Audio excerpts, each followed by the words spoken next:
Good afternoon everyone. ముందుగా రెండు రాష్ట్రాల తెలుగు ప్రజలకి తెలుగు భాషా దినోత్సవ శుభాకాంక్షలు. Yeah okay, lot to say thank you first of all ఈ ఆపర్చునిటీ ఇచ్చినందుకు. సో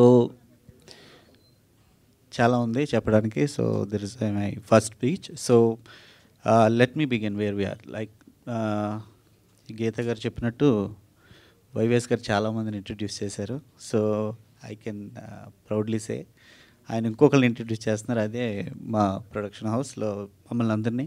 సో నేను మా ఇంకొక ముగ్గురు ఫ్రెండ్స్, ఎన్ఆర్ఐ ఫ్రెండ్స్ కలిసి we thought of entering in to movie industry. So okay,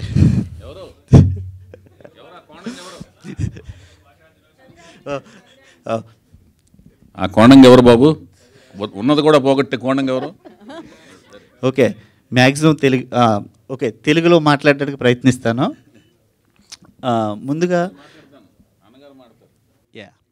ముందుగా నా దృష్టిలో సినిమా అనేదాన్ని నిర్వచించాలనుకుంటున్నాను. సో మ్యాక్సిమం ట్రై చేస్తాను ఆయన అడిగినట్టు. సో నిర్వచించాలనుకుంటున్నాను. సో గతానికి వెళ్తే బుక్స్ రూపంలో ప్రజలందరికీ కూడా జ్ఞానం అనేది, వినోదం అనేది దక్కేది. సో అది కొంతమందికి మాత్రమే వెళ్ళేది, చదువుకున్న వాళ్ళకి. సో ఫేజ్ 2లో అది రేడియో ఫామ్లోకి చేంజ్ అయింది. ఆ చేంజ్ అవ్వడం వల్ల చదువుకోలేని వాళ్ళకి కూడా వినోదం, విజ్ఞానం కూడా అందడం జరిగింది. ఇప్పుడు మనం ఫేజ్ 3లో ఉన్నాం. అది వీడియో విత్ స్వైప్ చేస్తే anything you want to learn, ఏం నేర్చుకోవాలన్నా, సో వాట్ ఎవర్, లైక్ నువ్వు ఏదైనా కుక్ చేయాలన్నా, ఏదైనా నేర్చుకోవాలని, ఈవెన్ నువ్వు ఒక వీలు కట్టాలని సరే వీడియో చూస్తున్నావు. సో ఇది కాంటెంట్ క్రియేషన్. దీనికంటే టాప్లో ఉన్నది మూవీని నేను పర్సనల్గా ఎలా చూస్తానంటే, it's a university for many people. So ఒక 2.5 గంటల వ్యవధిలో డైరెక్టర్ అనేవాళ్ళు ఒక మనిషి జీవితాన్ని చూపించేస్తారు. ఆ జీవితం నుంచి చాలా నేర్చుకోవచ్చు. సో దాన్ని మనం పర్సనల్గా ఎక్స్పీరియన్స్ చేసేయని అవసరం లేదు. మంచి నిర్ణయం తీసుకున్న వాళ్ళ జీవితం ఎలా వెళ్ళింది, ఒక బ్యాడ్ డెసిషన్ తీసుకున్నప్పుడు ఎలాంటి పరిస్థితులు వాళ్ళని ఎదుర్కొని ఎలా పడిపోయారు, ఆ 2.5 గంటల నుంచి మంచిని చెడుని రెండుని తీసుకుని బయటకు రావచ్చు. సో అలాంటి ఎన్నో మూవీస్ చూస్తూ నేను చాలా నేర్చుకున్నాను పర్సనల్గా. సో అది నాకు మా ఫ్రెండ్స్కి ఒక మంచి ఇంప్రెషన్ క్రియేట్ చేసి, we're like 4 of us like minded people. మేము by profession IT, as like extracurricular activities అనుకోండి, ఏమనుకోండి, we want to enter in to movie industry. ఈ ఫేజ్లో వైవేస్ గారు నాకు it's we both have like long relation. ఈ జర్నీలో గీత గారు ఇలా సో అండ్ సో మేము ప్రజెంట్ చేస్తామనగా, మేము నలుగురు వెళ్ళి మేము అప్రోచ్ అయ్యి, so we want to join with you అనేసి మేము ప్రపోజల్ పెట్టడంతో గీత గారు మేము నిర్ణయించుకుని, ఓకే న్యూ టాలెంట్ రోడ్ సెట్తో మేము అసోసియేట్ అయ్యి ముందుకు వెళ్ళాలని నిర్ణయించుకుని. సో వైవేస్ గారి నుంచి చెప్పాలంటే ఏవీలు చూసాం, వాట్ హీ ఈజ్ అనేది. I personally learn lot of things from him. ఆయన ఏంటంటే ఆయన కమిట్మెంట్ లెవెల్స్ కానీ, ఆయనకున్న క్రమశిక్షణ కానీ, ఇట్స్ ఫినామినల్.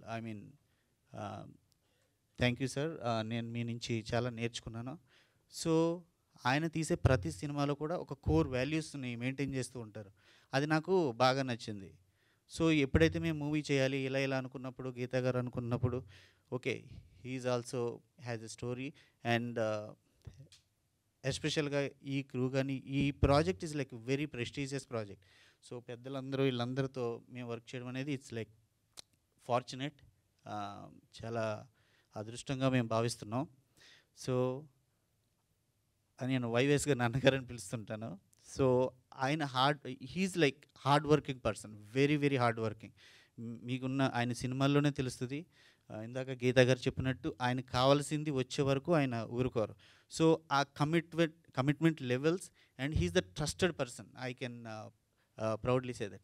So ఇవన్నీ కన్సిడర్ చేసి we wanted to go with him అని డిసైడ్ చేసుకుని ఈ ప్రాజెక్ట్ వచ్చినప్పుడు ఆయన స్టోరీ కానీ క్రూ కానీ, సో వీఆర్ లైక్, మేము వర్క్ చేసే technician, this is like super duper group, I'm so excited. So ఒక సేయింగ్ ఉంది, all the hard work gets you success. So నేను, గీత గారు, మా టీం అంతా we strongly believe in that. So మేము will put our best efforts. Success అనేది I mean కాలమే నిర్ణయిస్తుంది. సో దాన్ని బిలీవ్ చేస్తూ ఈ ప్రాజెక్ట్ ద్వారా మంచి సక్సెస్ మేమందరం పొందాలని, మీ ఆశీస్సులు మాకు ఉండాలని కోరుకుంటూ, so thank you for this opportunity. Thank you Ramesh గారు, thank you so much and wish you good luck. ఆయన ఎంటైర్ ప్యాసేజ్లో ఒకటి నాతో ఎప్పుడు అనుకునేది ఒకటి చెప్పడం మర్చిపోయారు. అదేంటంటే ఆయన వేరే రంగంలో ఉన్నారు, ఇంకొక రంగంలో రావాలంటే he wants to have an experience. So మా ఫ్యామిలీతో లాంగ్ అసోసియేషన్ ఉంది కాబట్టి ఒకటి 2 ప్రాజెక్టులు మాతో ఇలా ట్రావెల్ అయ్యి he wants to gain an experience, trust worthy experience కావాలని వాళ్ళ టీం అనుకున్నారు. అందుకని గీత అదే టైంలో ఆ ప్రాజెక్ట్ అనుకోవడంతో మా ప్రాజెక్ట్తో కొంత ఎక్స్పీరియన్స్ 1-2 ప్రాజెక్టుల ద్వారా అసలు సినిమా రంగం అంటే ఏంటి, దాంట్లో అనుపానుపులు తెలుసుకుని ముందుకు మూవ్ అవుదామని, అంతే కదా. Thank you. Thank you Ramesh గారు, thank you so much and wish you good luck. Definitely hard work pays అంటారు కదా, ఈ సినిమాతో మీరు ఇలానే అమెరికా ఇండియా తిరుగుతూ ఉండాలని, సినిమాలు ఇస్తూ ఉండాలని మనస్ఫూర్తిగా కోరుకుంటున్నాం. అండ్ నా ప్రొడ్యూసర్ గీత ఎలమంచిలి గారిని మాట్లాడాల్సిందిగా కోరుకుంటున్నాం. యా గీత గారు, కమ్ ఫార్వర్డ్ అండి, కమ్ టు ది మిడిల్. కొత్తగా చెప్పడానికి ఏం లేదండి, ఆల్రెడీ నేను చెప్పాల్సినంత రమేష్ గారు చెప్పేశారు. సో ఆయన ఇప్పుడు ఇండియా వచ్చినందుకు, హైదరాబాద్ వచ్చినందుకు నా పని కొద్దిగా తగ్గింది. మీ ఇద్దరం కలిసి ఈ బాధ్యతని పూర్తిగా సక్సెస్ఫుల్గా నిర్వహిస్తామనేసి నమ్ముతున్నామండి. Thank you so much and very happy with that we are associated with Chandrabose గారు, బుర్రా సాయిమాధవ్ గారు, కీరవాణి గారు, అసలు అండ్ చాలా చాలా కష్టపడే వైవిఎస్ చౌదరి గారు. సో పూర్తి నమ్మకంతో మీ అందరి సహాయ సహకారాలు మాకు ఉంటాయనేసి పూర్తిగా నమ్ముతున్నామండి. థ్యాంక్ యూ గీత గారు, thank you so much. And నా సాయిమాధవ్ బుర్రా గారిని మాట్లాడాల్సిందిగా కోరుకుంటున్నాం, ద అమేజింగ్ రైటర్. అందరికీ తెలుగు భాషా దినోత్సవ శుభాకాంక్షలు అండి. నాకు ఇప్పుడు ఒక కొత్త రికార్డు ఒకటి వైవిఎస్ చౌదరి గారిది నాకు ఐడియా రాలేదు, ఎప్పటిదాకా ఇప్పుడు వచ్చింది. ఆయన సార్ మీరు హీరోయిన్లు మాత్రమే కాదు నిర్మాతలను కూడా పరిచయం చేస్తున్నారు. ఈ రికార్డు అందరికి ఉండదు. ఈరోజు ఈ కార్యక్రమం గురించి నాకు వైవిఎస్ చౌదరి గారు చెప్పినప్పుడు అండి, యాక్చువల్గా ఇవాళ చాలా టైట్ పొజిషన్ నాది. కానీ నాకు కార్యక్రమం గురించి చెప్పగానే ఎంత ఆశ్చర్యపోయానంటే, ఒక సినిమా ప్రొడక్షన్ హౌస్ వాళ్ళు ఒక ప్రోగ్రాం పెట్టారు, ఫంక్షన్ చేస్తున్నారంటే ఇది సక్సెస్ మీటో, లేకపోతే ప్రీ రిలీజ్ ఫంక్షనో, లేకపోతే ఒక టీజర్ లాంచింగ్ అనో అట్లా ఏదో పెడుతుంటారు. కాదండి మనం తెలుగు భాషా దినోత్సవాన్ని చేస్తున్నాం అని చెప్పినప్పుడు నిజంగా ఎంత ఆనందం వేసిందంటే, ఎవరండి చేస్తుంది తెలుగు భాషా దినోత్సవం ఈ రోజున ఒక సినిమా ప్రొడక్షన్ హౌస్ చేస్తుంది అంటే హ్యాట్స్ ఆఫ్ సార్, మీకు నిజంగా హ్యాట్స్ ఆఫ్.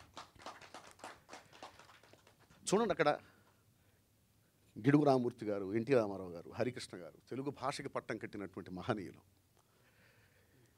ఈరోజు గిడుగు రామమూర్తి గారి పుట్టినరోజు, ఆయన పుట్టినరోజుని తెలుగు భాషా దినోత్సవంగా జరుపుకుంటున్నాము అంటే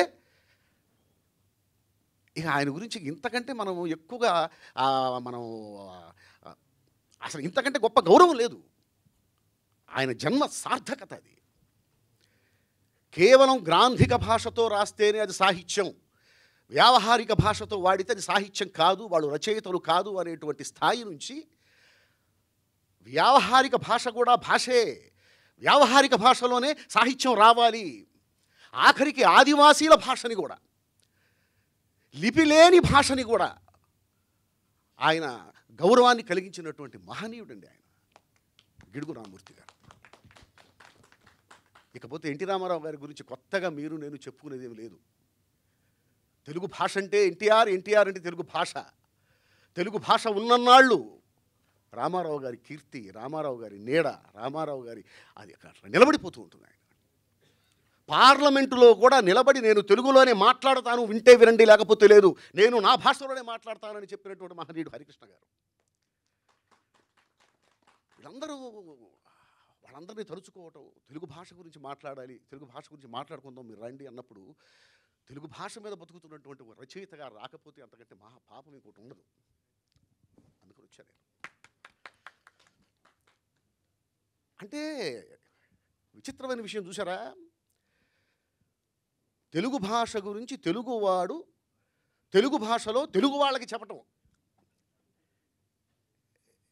సహజంగా ఏంటి, తెలుగువాడు వేరే భాషలో వేరే భాషకు సంబంధించిన వాళ్ళకి తన తెలుగు భాష యొక్క గొప్పతనాన్ని వాళ్ళ భాషలో వివరిస్తున్నాడు అంటే ఓకే రైట్, బాగుంది కదా అనుకుంటాం. ఇప్పుడు పరిస్థితి ఎలా ఉందంటే, తెలుగువాడు తెలుగు భాషలో తెలుగు భాష గురించి తెలుగు వాళ్ళకి చెప్పేటువంటి దుస్థితి. ఇది నేను మీడియా గురించి మాట్లాడలేదండి. మీడియా తరపున, మీడియా ద్వారా, మీడియాకి ప్రతినిధిగా నిలబడి నేను సమాజాన్ని ప్రశ్నిస్తున్నా.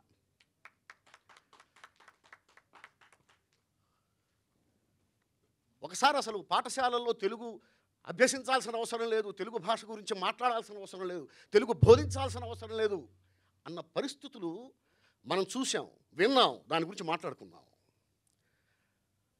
అది కరెక్టే కదా అన్న వాళ్ళని కూడా చూసాం. ఎందుకు పనికొస్తుంది తెలుగు భాష? ఎవడు మాట్లాడుతున్నాడు తెలుగులో? దానివల్ల ఏమైనా ఉద్యోగం వస్తుందా? బ్రతుకు తెరువు ఉపయోగపడుతుందా? తెలుగు భాష బ్రతుకు తెరువు కాదు, బ్రతుకు తెరువు కాదు. బ్రతికించడానికి పనికి రావట్లేదని అమ్మని బయటికి పంపించేస్తావా? తెలుగు అంటే అమ్మ. మనం పుట్టినప్పుడు మనం ఏడ్చిన ఏడుపు కూడా తెలుగులోనే ఏడ్చాం. అప్పుడు అది తెలుగు భాష అని మనకు తెలియదు. ఎందుకంటే ఆ ఏడుపు వచ్చింది తెలుగు వాళ్ళు పంచిన రక్తంలో నుంచి. ఆ రక్తం ఉబికి తెలుగు కన్నీరై బయటకు వచ్చింది. ఆ భాష ఈరోజు పనికి మారిన భాష అయిపోయింది. అమ్మ ముసళ్ళు అయిపోయింది, ఇప్పుడు పనిచేయలేదు కాబట్టి అమ్మను బయటికి పంపించేద్దాం, తెలుగు భాషను బయటికి పంపించేద్దాం. ఒక తమిళనాడు వాళ్ళందరికీ, తమిళ ప్రజలందరికీ కూడా పేరు పేరున వాళ్ళకి పాదాభివందనం చేస్తున్నా ఈరోజు నేను. ఒక్క తమిళియన్సే కాదు, భారతదేశంలో తెలుగు వాళ్ళు తప్ప మిగిలిన భాషలందరికీ నేను పాదాభివందనం చేస్తున్నా. ఎందుకంటే వాళ్ళకి వాళ్ళ భాష అంటే అంత ఇష్టం. పాఠశాలలో తమిళం బోధించాల్సిన అవసరం లేదు అని గనక తమిళనాడులో చెబితే 24 hours 24 గంటల్లో ఏం జరుగుతుందో మనందరికీ తెలుసు. పాఠశాలలో మలయాళం నేర్పించాల్సిన అవసరం లేదని చెప్పి కేరళలో చెబితే 24 గంటల్లో ఏమవుతుందో మనందరికీ తెలుసు. కానీ ఇక్కడ ఏమి కాదు, ఏమీ కాలేదు, ఒప్పేసుకుంటాం. అరే పిల్లలు తెలుగులో మాట్లాడుతుంటే తల్లిదండ్రులు కొడతారండి, కొడతారు. ఏంటి ఇంటికి వచ్చి మా అమ్మాయి నన్ను పట్టుకొని అమ్మ అంటుంది, ఏం చెప్తున్నారు మీ కాన్వెంటుల్లో అని వెళ్ళిపోయి టీచర్స్ని తిడతారు. తెలుగులో మాట్లాడుతుంటే టీచర్స్ పనిష్మెంట్ ఇస్తారు, నిలబడు, బయటికి వెళ్ళిపో. ఇది పరిస్థితి. సమాజాన్ని నిర్మించేది తల్లిదండ్రులు, ఉపాధ్యాయులు. సమాజం ఏమైపోతున్నా దానికి కారణం ఆ ముగ్గురే.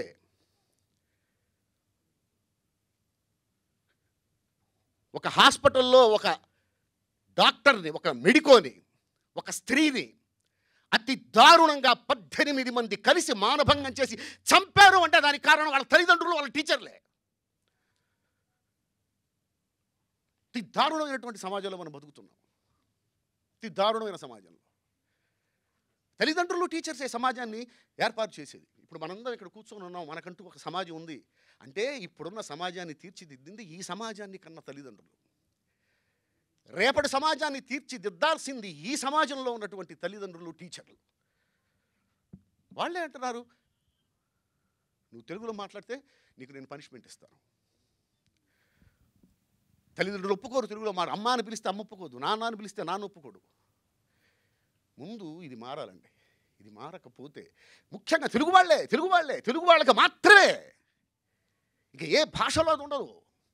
ప్రతి భాషలోనూ వాళ్ళ భాషను వాళ్ళు గౌరవించుకుంటారు, వాళ్ళ భాషను వాళ్ళు ప్రేమించుకుంటారు.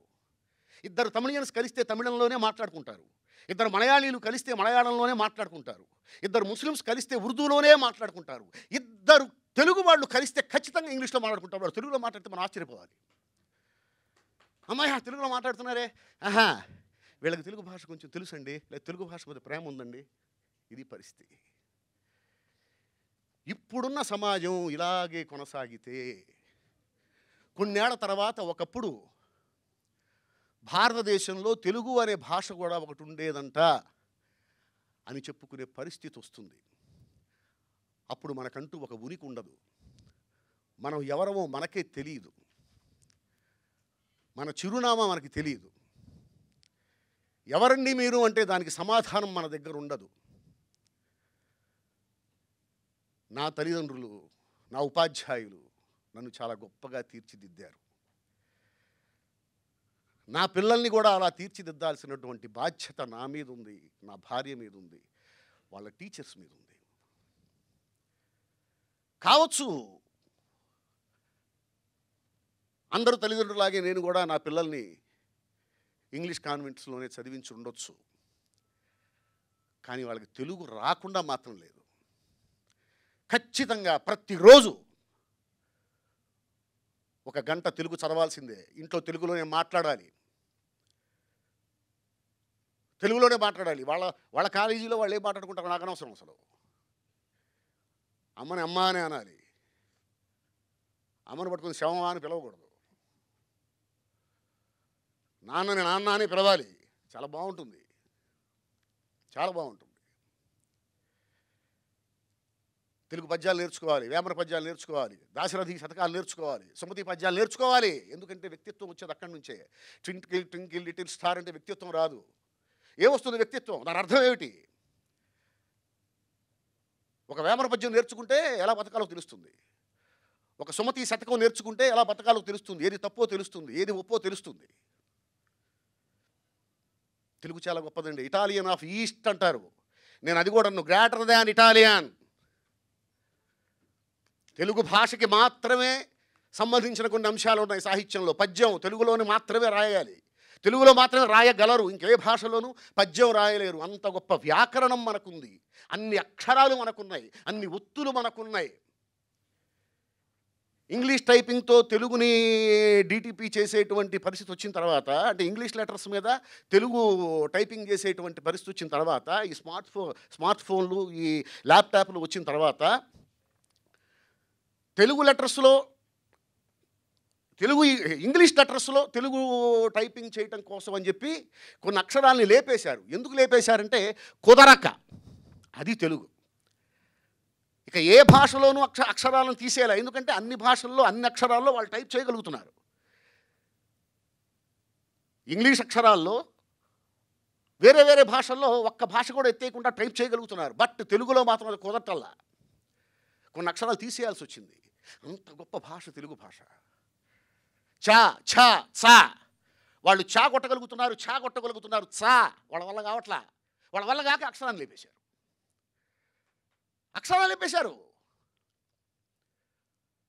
లా అళా లు, లా కొట్టగలుగుతున్నారు, అలా కొట్టగలుగుతున్నారు, లు కొట్టలేకపోతున్నారు, లేపేశారు.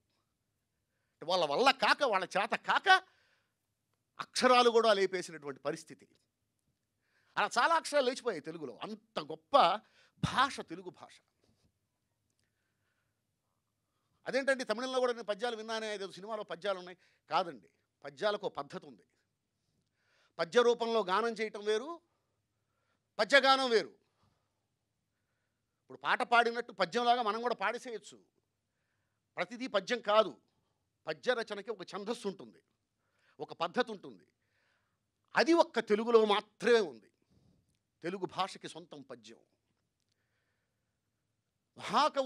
మహాకవులెందరో ఒక చలంగారు కానీ, ఒక త్రిపురనేని రామస్వామి చౌదరి గారు కానీ, ఒక గిడుగు రామూర్తి గారు కానీ, ఒక జింఝాల పాపయ్య శాస్త్రి గారు కానీ, ఒక దేవులపల్లి కృష్ణశాస్త్రి గారు కానీ, మహనీయులెందరో సుసంపన్నం చేసినటువంటి భాష ఈరోజు కన్నీళ్లు పెట్టుకుంటూ ఉంది. ఇప్పుడున్న సమాజాన్ని మార్చాలంటే ఒకప్పుడు నా వ్యావహారిక భాషకు కూడా సాహిత్యంలో ఒక స్థానం ఉండాలి అని చెప్పేసి ప్రతి ఒక్కడు ఒక రైతు కూడా నా భాషకు కూడా సాహిత్యంలో స్థానం ఉండాలి అనుకునేవాడు. ఆదివాసీలు కూడా అనుకునేవాళ్ళు. ఆ రోజు అనుకునేవాళ్ళు కాబట్టి గిడుగు రామూర్తి గారు లాంటి మహానుభావుడు ఉద్యమించగలిగాడు, సాహిత్యంలో ఆ భాషకి స్థానం సాధించగలిగాడు. కానీ ఇప్పుడు తల్లిదండ్రులు ఉపాధ్యాయులే తెలుగు భాష అక్కర్లేదు అనేటువంటి పరిస్థితిలో ఉన్నప్పుడు గిడుగు రామూర్తులు 100 మంది పుట్టినా ఇప్పుడున్న సమాజాన్ని మార్చలేరు. ఇప్పుడున్న సమాజాన్ని మార్చగలిగేది కేవలం తల్లిదండ్రులు, ఉపాధ్యాయులు మాత్రమే.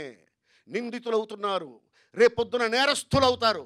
మారండి, తెలుగు నేర్పండి, తెలుగుతో మాట్లాడించండి. లేకపోతే సమాజానికి సమాధానం చెప్పాల్సిన పరిస్థితి వస్తుంది, లేచి నిలబడాల్సిన పరిస్థితి వస్తుంది. మీ పిల్లల ముందు మీరు స్టూల్స్ మీద నిలబడాల్సిన పరిస్థితి వస్తుంది. తెలుగు భాషా దినోత్సవ శుభాకాంక్షలు మళ్ళీ. Thank you. చాలా అద్భుతంగా మాటల తోటాలు సంధించారు సార్, ప్రశ్నలు తోటాలు సంధించారు. చాలా ఆనందంగా ఉంది సార్ నాకు ఈ సభ నిర్వహించినందుకు. మా సినిమా పరంగా కాదు, చాలా ఆనందంగా ఉంది. నేను గర్వంగా ఫీల్ అవుతున్నాను ఈ వేదిక మీద ఉన్నందుకు. చాలా ధన్యవాదాలు sir. Thank you. And Chandrabose గారికి ఒక చిరు సత్కారం అందుకోవాల్సిందిగా కోరుకుంటున్నాం. ఆఫ్ కోర్స్ తెలుగు పాటని ఆస్కార్ వరకు తీసుకెళ్లడం జరిగింది వారు. తెలుగు కీర్తిని మరింత అందంగా, అద్భుతంగా వేరే భాషల వారికి, వేరే దేశాల వరకు తీసుకెళ్లడం జరిగింది. సో ఆఫ్ కోర్స్ ఇప్పుడు తెలుగు ఇది యాక్చువల్గా ఏంటంటేనండి, ఈయనకి ఎన్నో సన్మానాలు జరిగినాయండి. ఈయన చూస్తాకి ఇలా కనపడతాడు. ఈయన సాహిత్యపరంగా అయితేనేమో అర్జునుడికి విశ్వరూపం కనిపించిన కృష్ణుడిలాగా కనపడతాడు నాకైతే. ఆయన అంత సాహిత్యపు దాగి ఉంది ఆయన లోపల. చంద్రబోస్ గారి గురించి చెప్పాలంటే మనకు కనిపించే హైట్ కాదు ఆయన. అర్జునుడికి విశ్వరూప దర్శనం ఇచ్చిన విష్ణుమూర్తిలాగా ఉంటాడు ఆయన నా దృష్టిలో. సాహిత్యం అంత హైట్ ఈయన. చూస్తానికి కుందేలు పిల్లలాగా అలా నవనవలాడుతూ భయపడుతున్నట్టుగా, దొరకనట్టుగా వెళ్ళిపోతుంటాడు. మన జోన్లోంచి, మన రేడార్లోంచి పక్కకి వెళ్ళిన వెంటనే సింహంలాగా అవుతాడనమాట. బాగా బలిష్టమైన, కఠినమైన నిర్ణయాలు కలిగిన మనిషి అనమాట ఈయన. అందుకని నేను సాహిత్య చిచ్చరపిడిగా అంటున్నాను. ఇలాంటి వ్యక్తికి ఎన్నో సన్మానాలు ప్రపంచవ్యాప్తంగా జరిగినాయి, తను సాధించినది. ఇందాక ఏవీలో చూపించిన మహానుభావుల్ని అందులో బంధించాం. అందులో బంధించకుండా వదిలిన ఈ సాహిత్య చిచ్చరపిడికి ఇక్కడ చిరు సన్మానం చేసుకుంటున్నాం. ఎందుకంటే అన్ని చోట్ల సన్మానాలు జరిగిన కానీ నేను ఆయన మిత్రుడిని, ఆయన కస్టమర్ని, స్నేహితుడిని. సో ఆయన సన్మానం చేసుకున్న ఆ సన్మానం చేయ అర్హత మాత్రం ఈయన మరొక సాహిత్యవేత్త, మరొక విప్లవ మూర్తి. అన్న ఎంత విప్లవం ఉందండి. పీపుల్ స్టార్ నారాయణమూర్తి గారికి ఇంకో రూపం అనమాట ఈయన. ఆవేశం అంటే, ఆవేశం అనే దానికి నిజమైన రూపం అనమాట. నిలువెత్తు రూపం, నిజమైన రూపం, నిదర్శనంగా ఉన్న మీలోని భావోద్వేగం చాలా నాకు బాగా ఆవేశం కలిగిందన్న. ఒక్క నిమిషం. ఖచ్చితంగా. సో సాయి మాధవ్ చెప్పాలి. డెఫినెట్గా అది బాధ నుంచి వచ్చిన ఆవేశం, శుద్ధి, సందర్భ శుద్ధి కూడా ఈ సందర్భం. కరెక్ట్. సో ఎస్, చంద్రబోస్ గారికి చిరు సత్కారాన్ని అందించవలసిందిగా కోరుకుంటున్నాము. సాయి మాధవబురా గారి చేతుల మీదుగా ఈ సత్కారాన్ని అందించవలసిందిగా కోరుకుంటున్నాము. New talent road set banner తరపు నుంచి, వైవిఎస్ చౌదరి గారి తరపు నుంచి సో ఈ చిరు సత్కారాన్ని అందిస్తున్నాం. ఆఫ్ కోర్స్ అది ప్రకృతి అయినా, యో వేదాం బ్రహ్మణో వేదామృతేనాజదాం పురీం తస్మై బ్రహ్మణ బ్రహ్మజ ఆయుకీర్తిం ప్రజాం తతో శతం జీవశరవర్తమానచ్చ నిగగో భవతి శతమితి శతం దీర్ఘమాయు Shatamanam Bhavati శతాయు పురుషదేంద్రియాయుష్యేవేంద్రియే ప్రతిష్టతి. Thank you.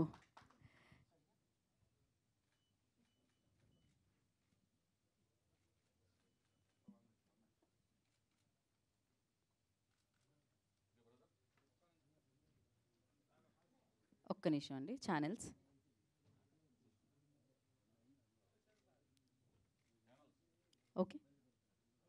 Okay. So yeah, అవి బ్యాక్ తీసుకున్నామా. డెఫినెట్గా అది పల్లి అయినా, ప్రకృతి అయినా, అది చీర అయినా, చీర కట్టుకునే అమ్మాయి అయినా, ఇంట్లో లాలిపాట పాడే తల్లి అయినా ఏదైనా కూడా ఆయన పాట నుంచి ప్రాణం పోసుకుంటే అది అత్యద్భుతంగా ఉంటుంది అంటారు. అందుకే ఆయన తెలుగుని నాటారు అని చెప్పాలి. సో ఆస్కార్ రూపంలో ఆస్కార్ అవార్డ్ని అందించేలా చేశారు అని చెప్పాలి. సో చంద్రబోస్ గారిని మాట్లాడాల్సిందిగా కోరుకుంటున్నాము. మిత్రులందరికీ నమస్కారం. మనం ఇప్పుడు భాష గురించి, భాషా వికాసం గురించి ఎంతో ఆవేశపూరితంగా ఆలోచన రేకిచ్చింది ఒక ప్రసంగం విన్నాం. చాలా చాలా ఉద్వేగభరితంగా అనిపించింది. తల్లి భాషకు అడుగు ముళ్ళపూడి బుడుగు, గ్రామీణ యాసకు గొడుగు పట్టెను గిడుగనే ఒక కవితలో రాసుకున్నాను. అమ్మా అన్న పిలుపులోన అనురాగం జనిస్తుంది, నాన్న అన్న పదములోన అభిమానం ధ్వనిస్తుంది, మమ్మీ డాడీలోన ఆ మాధుర్యం ఎక్కడుంది, అత్త అంటే చాలు మనకు ఆదరణే లభిస్తుంది, మామ అన్న మాట మనసులో తుల్లో నిలుస్తుంది, ఆంటీ అంకుల్లోన ఆ ఆత్మీయత ఎక్కడుంది, పరభాషా జ్ఞానాన్ని సంపాదించు, పరభాషా జ్ఞానాన్ని సంపాదించు, కానీ నీ భాషలోనే నువ్వు సంభాషించు, తల్లి తండ్రి నేర్పినట్టి మాతృభాషరా, తెలుగు మరచిపోతే వాళ్ళని నువ్వు మరచినట్టురా,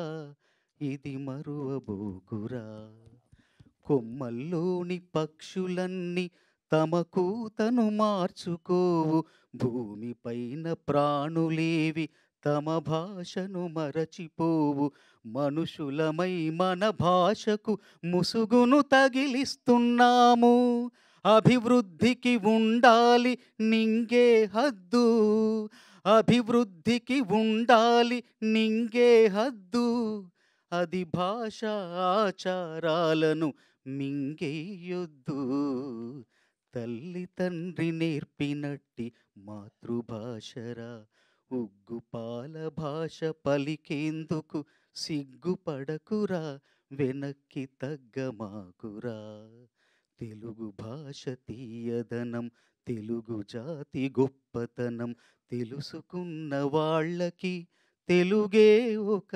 మూలధనం అంటూ ఒక పాటలో రాశాను. ప్రపంచంలోనే అత్యంత మధురమైన భాషల్లో రెండవది తెలుగు, ప్రపంచంలోనే అత్యంత సుందరమైన లిపి కలిగిన భాషల్లో రెండవది తెలుగు, 2 రాష్ట్రాల ప్రజలు మాట్లాడే భాష తెలుగు. తెలుగు భాషలోని సౌందర్యాన్ని, మాధుర్యాన్ని, సౌరభాన్ని, గాంభీర్యాన్ని, వైభవాన్ని చాటి చెప్పేలా నా పూర్వాగములైన ఎందరో మహానుభావులు, ఎందరో కవులు ఎన్నెన్నో చక్కని పాటలను రచించారు. నేను కూడా నా 30 ఏళ్ల ప్రయాణంలో ఎన్నో చక్కని పాటలు రచిస్తూ సృజిస్తూ ఉన్నాను.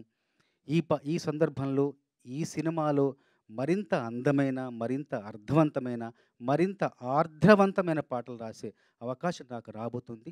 ఆ అవకాశాన్ని కల్పించిన మా దర్శకులు అన్నగారు చౌదరి గారికి, సంగీత దర్శకులు కె రమణ గారికి మనస్ఫూర్తిగా కృతజ్ఞతలు తెలియజేస్తున్నాను. చౌదరి గారితో నా అనుబంధం సీతయ్య సినిమాతో ప్రారంభమైంది. కె రమణ గారి అభిమానంతో, ప్రేమతో చౌదరి గారికి నన్ను పరిచయం చేశారు. అప్పటి నుండి ఆ ప్రయాణం, ఆ అనుబంధం అలా కొనసాగుతూ వస్తుంది. చౌదరి గారి కుటుంబ సభ్యులుగా నన్ను భావిస్తూ, నాకు అవకాశాలు ఇస్తూ, ప్రోత్సహిస్తూ, నా ప్రతిభను వెలుగులోకి తీసుకొచ్చేలాగా ఎన్నో సందర్భాలు నా కోసం సృష్టించారు. ఆ ప్రతి అవకాశాన్ని కూడా సద్వినియోగపరుచుకునేలాగా నేను కృషి చేశాను, శ్రమించాను, మంచి పేరు తెచ్చుకునే ప్రయత్నం చేస్తున్నాను. ఈ సినిమా ద్వారా మరిన్ని మంచి పాటలు తెలుగు సినిమాకు, తెలుగు భాషకు అందిస్తానే ఒక నమ్మకంతో, విశ్వాసంతో మరొక్కసారి ఈ సినిమాలో నాతో పాటు పనిచేసే నటీనటులకి, సాంకేతిక నిపుణులకి అందరికీ కూడా అభినందనలు తెలియజేసుకుంటూ ముగిస్తున్నాను. థ్యాంక్ యూ చంద్రబోస్ గారు, థ్యాంక్ యూ సో మచ్. మరొకసారి ప్రత్యేక కృతజ్ఞతలు తెలియజేసుకుంటున్నాం మీకు. ఇప్పుడు వైవిఎస్ చౌదరి గారిని మాట్లాడాల్సిందిగా కోరుకుంటున్నాము. మా న్యూ టాలెంట్ రోర్ సెట్ సంస్థ తరపున, అంటే NTR at short form, NTR at సంస్థ తరపున 3వ ఈవెంట్ లాంటిది, 3వ ప్రెస్ మీట్ లాంటిది. మొదటి ప్రెస్ మీటు మా విశ్వవిఖ్యాత నట సార్వభౌమ నటరత్న పద్మశ్రీ నందమూరి తారక రామారావు గారు నటవారసుడు నందమూరి బాలకృష్ణ గారి జన్మదినం సందర్భంగా చేసుకున్నాం. రెండవది ఘట్టమనేని సూపర్ స్టార్ ఘట్టమనేని శివరామకృష్ణ గారు, ఘట్టమనేని కృష్ణ గారి నటవారసుడు, నాకు మిత్రుడిలాగా భావించే మహేష్ బాబు గారి బర్త్డే సందర్భంగా ఆగస్టు 9ని చేసుకున్నాం.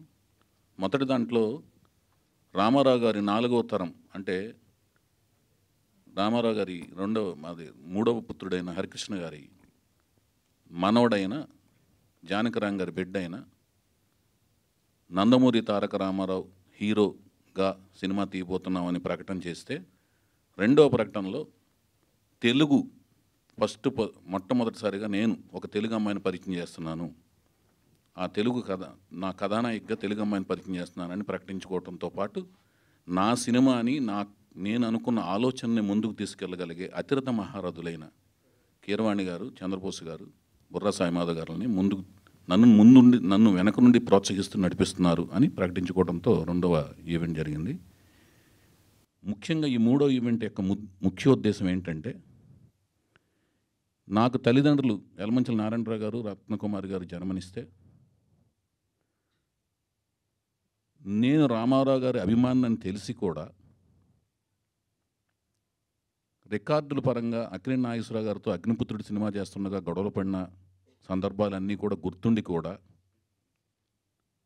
అలాగే అక్కినేని అంటే నందమూరి బాలకృష్ణ గారి లెటర్స్ కరస్పాండెన్స్ చేస్తూ ఆయనకి అభిమాన సంఘం నడిపి వచ్చిన గతాన్ని తెలిసి కూడా అక్కినేని నాగార్జున గారు మానవత్వంతో అవి జనరల్గా సహజంగా జరిగే పరిణామాలు తప్పితే ఇతని దగ్గర విషయం ఉంది అని గమనించి ఇతనికి డెఫినెట్గా డైరెక్షన్ ఛాన్స్ ఇస్తే మంచి డైరెక్టర్ అవుతాడు అని నన్ను ప్రోత్సహిస్తూ 5 సినిమాల్లో నన్ను గమనించి దర్శకుడిగా నాకు జన్మనిచ్చారు. ఆయన నా గాడ్ ఫాదర్ లాంటి వాళ్ళు. అందుకని ఆయన్ని నేను సెల్యులాయిడ్ సైంటిస్ట్, ఒక నల్ల కళ్ళద్దాలు పెట్టుకొని యూనిట్లో కూర్చుని గమనిస్తుంటాడు ఎవరి దగ్గర విషయం ఉంది ఏంటనేది. ఆయన నాకు నిజంగా గాడ్ ఫాదర్. ఆయన బర్త్డే పురస్కరించుకుని ఎక్కడ బర్త్డే నేను ఏ ఊర్లో ఉన్నా కూడా ఆయన బర్త్డేకి ఆయన విషెస్ చెప్పాలని తాపత్రయపడతాను. ఆ విషెస్ ఆయనకి చేరే విధంగా నేను సాయశక్తిలో కృషి చేస్తాను. అవి రీచ్ అవుతే ఆయన కూడా రిసీవ్ చేసుకుంటారు, చాలా ఆనందపడుతుంటారు. అలాగే నేను ఏ కారు కొన్నా, నా జీవితంలో ఏమి సాధించినా కూడా ఆయనకి అప్డేట్ చేస్తుంటాను. ఆయన ఆనందపడుతుంటారు, గర్వపడుతుంటారు. నాగార్జున గారు, many many many happy returns of the day sir. మీ గుడివాడ అంటే మీ నాన్నగారు పుట్టి పెరిగిన గుడివాడలో పుట్టి పెరిగాను నేను కూడా. అలాగే మీ నాన్నగారు స్థాపించిన కళాశాల ఏఎన్ఆర్ కళాశాల స్టూడెంట్ని, మీ అన్నపూర్ణ స్టూడియో ప్రొడక్ట్ని, మీ సినిమాతో స్టార్ట్ అయిన నా కెరీర్. ఇప్పుడు మళ్ళీ ఇంకొక సినిమా తీయబోతున్నాను సార్. మీ బర్త్డే సందర్భంగా ఈ 3వ ఈవెంట్ చేసుకుంటున్నాం మేము.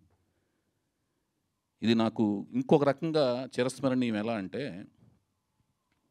రామారావు గారి హరికృష్ణ గారు, మూడో పుత్రుడైన హరికృష్ణ గారు నాకు అనుకోకుండా ఒక సోదర సమానుడి కంటే ఎక్కువగా నన్ను ట్రీట్ చేశారు. ఆయన ఈ పట్టాభిషేకంతో పరిచయమైన పరిచయం, ఎట్టి పరిస్థితుల్లోనూ మీరు యాక్ట్ చేయాలి సార్, బాలకృష్ణ గారు అందంగా చాలా క్యూట్గా చాక్లెట్ ఫేస్తో అందంగా ఉన్నారు, పట్టాభిషేకం టైంలో ఆయనతో నేను ఆర్గ్యుమెంట్ పెడుతుండేవాడిని హరికృష్ణ గారితో. మీరు రగ్గుడుగా ఉన్నారు, బ్రహ్మాండంగా ఉన్నారు, కొన్ని రగ్గుడు క్యారెక్టర్స్ చేస్తుంటే బాగుంటుంది అంటుంటే, శ్రీరాములయ్య సినిమా తర్వాత ఆయన యాక్సెప్ట్ చేయడం జరిగింది. అది చేస్తుండగా నేను కూడా కోరిన కోరిక మీదకు సీతారామరాజు సినిమాలో ఆయన యాక్ట్ చేయడం జరిగింది. వీళ్ళిద్దరిని నందమూరి వంశంలోని వారసుడిని, అంటే అక్కినేని వంశంలోని వారసుడైన నాగార్జున గారిని, నందమూరి వంశంలో ఉన్న హరికృష్ణ గారిని, ఇద్దరిని కలిపి ఒక సినిమా తీయడం, సీతారామరాజు అనే సినిమా తీయటం, ఆ సినిమా నాకు ఆ దర్శకుడికి అవకాశం రావటం, అది చూసుకోవటం అనేది చేయటం, ఆ సినిమాలో నేను వీళ్ళిద్దరిని కలిపి సినిమా తీయటం అనేది ఒక అదృష్టం కింద భావిస్తున్నాను.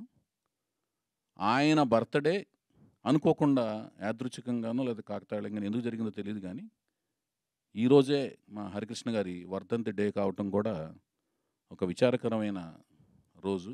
అది ఈరోజు కావటం, ఆయన తెలుగుని ఎంతగా ప్రేమిస్తారో, పార్లమెంట్లో ఆయన నేను తెలుగులోనే మాట్లాడతానని ఎందుకు పోరాటం చేశారో, ఆ తెలుగు భాషా దినోత్సవం రోజునే అనుకోకుండా ప్రమాదవశాత్తు మరణించటం, పరలోకానికి పయనించటం, వాళ్ళ నాన్నగారి దగ్గరికి వెళ్ళటం, అక్కడికి వెళ్ళి మళ్ళీ అక్కడ ఏ రథాన్ని సారథ్యం వహిస్తున్నారో తెలియదు కానీ వాళ్ళ నాన్నగారి కార్యక్రమాల్లో అక్కడ నుంచి ఇదంతా చూస్తుంటారు, ఆయన ఆశీస్సులు అందిస్తుంటారు. ఎప్పటికీ నా గుండెల్లో చిరస్థాయిగా ఉండిపోతారు హరికృష్ణ గారు. ఎందుకంటే ఆయన నన్ను సోదరులా చూశారు. నేను లాహిరి టైంలో బొమ్మరిల్లు సంస్థ స్థాపించినప్పుడు నేను వెళ్ళి, మీరు సినిమా నాకు నేను ప్రొడ్యూసర్ అవుతున్నానండి, మీరు నాకు డైరెక్షన్ చేసి నేను ప్రొడ్యూస్ చేద్దాం అనుకుంటున్నానండి, నేను డైరెక్టరే కాదు ప్రొడ్యూస్ చేద్దాం అనుకుంటున్నాను అన్నప్పుడు, నువ్వు ఎక్కడి నుంచి డబ్బులు తీసుకొస్తావు అనే మాట అడగకుండా ఆయన నాకు యాక్సెప్ట్ చేసిన విధానం అనేది మాత్రం నేను ఎప్పటికీ మర్చిపోలేదండి. అన్న, మీరు ఎక్కడున్నా కూడా మీరు నా మీద ఉంచిన నమ్మకం ఎప్పటికీ నేను మర్చిపోలేను, మీ రుణం ఎప్పటికీ తీర్చుకోలేను. కానీ ఈ నమ్మకం అనే ఉంచే ప్రాసెస్లో నందమూరి కళ్యాణ్ రామ్ విశేషంగా సాయశక్తులా నాకు సపోర్ట్గా అండగా నిలిచాడు. ప్రతిరోజు రావటం, ఇక్కడ మా ఇంటికి రావటం, వాళ్ళ నాన్నగారి దగ్గర తీసుకెళ్ళే హరికృష్ణ గారిని చౌదరికి చేయండి, డెఫినెట్గా మంచిగా తీస్తాడు అని నేను రిక్వెస్ట్ చేసే ప్రాసెస్లో తను కూడా నా నిర్ణయానికి అండగా నిలిచి వాళ్ళ నాన్నగారు నిర్ణయం తీసుకోవడంలో సపోర్ట్గా అండగా నిలిచాడు. కళ్యాణ్ రామ్ కూడా ఈ విధంగా నేను ధన్యవాదాలు తెలియజేసుకుంటున్నాను. ఎందుకంటే ఈ ప్రయాణం అనేది వాళ్ళ నాన్నగారు నాకు నిర్ణయం తీసుకోవటం, ఈ రోజున ఈ వేదిక మీద నాకంటూ ఒక సంస్థ ఉండటం, ఆ సంస్థ మీద నేను సాధించిన విజయాలన్నిటికీ మూలం అనేది హరికృష్ణ గారు. హరికృష్ణ గారు వర్ధంతి సందర్భంగా, నాగార్జున గారు జన్మదినం సందర్భంగా, అలాగే వీటన్నిటికి మించి నేను తెలుగు జాతిలో పుట్టాను, తెలుగు భాష మాట్లాడుతున్నాను, అది నా మాతృభాష. ఎంతో ఇష్టం నాకు ఆ భాష అంటే. ఎందుకు అంత ఇష్టం అంటే,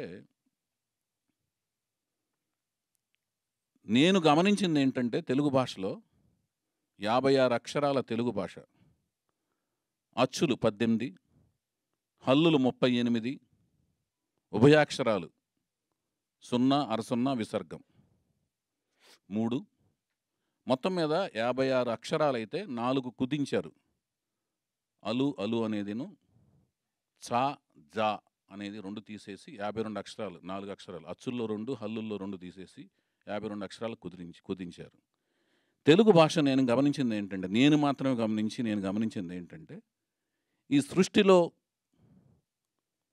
పుట్టుకొచ్చే ఏ శబ్దాన్నైనా అక్షర రూపంలో రాయగలిగిన ఏకైక భాష మన తెలుగు భాష. ఏ శబ్దానైనా ఇంక ఏ భాషలోనూ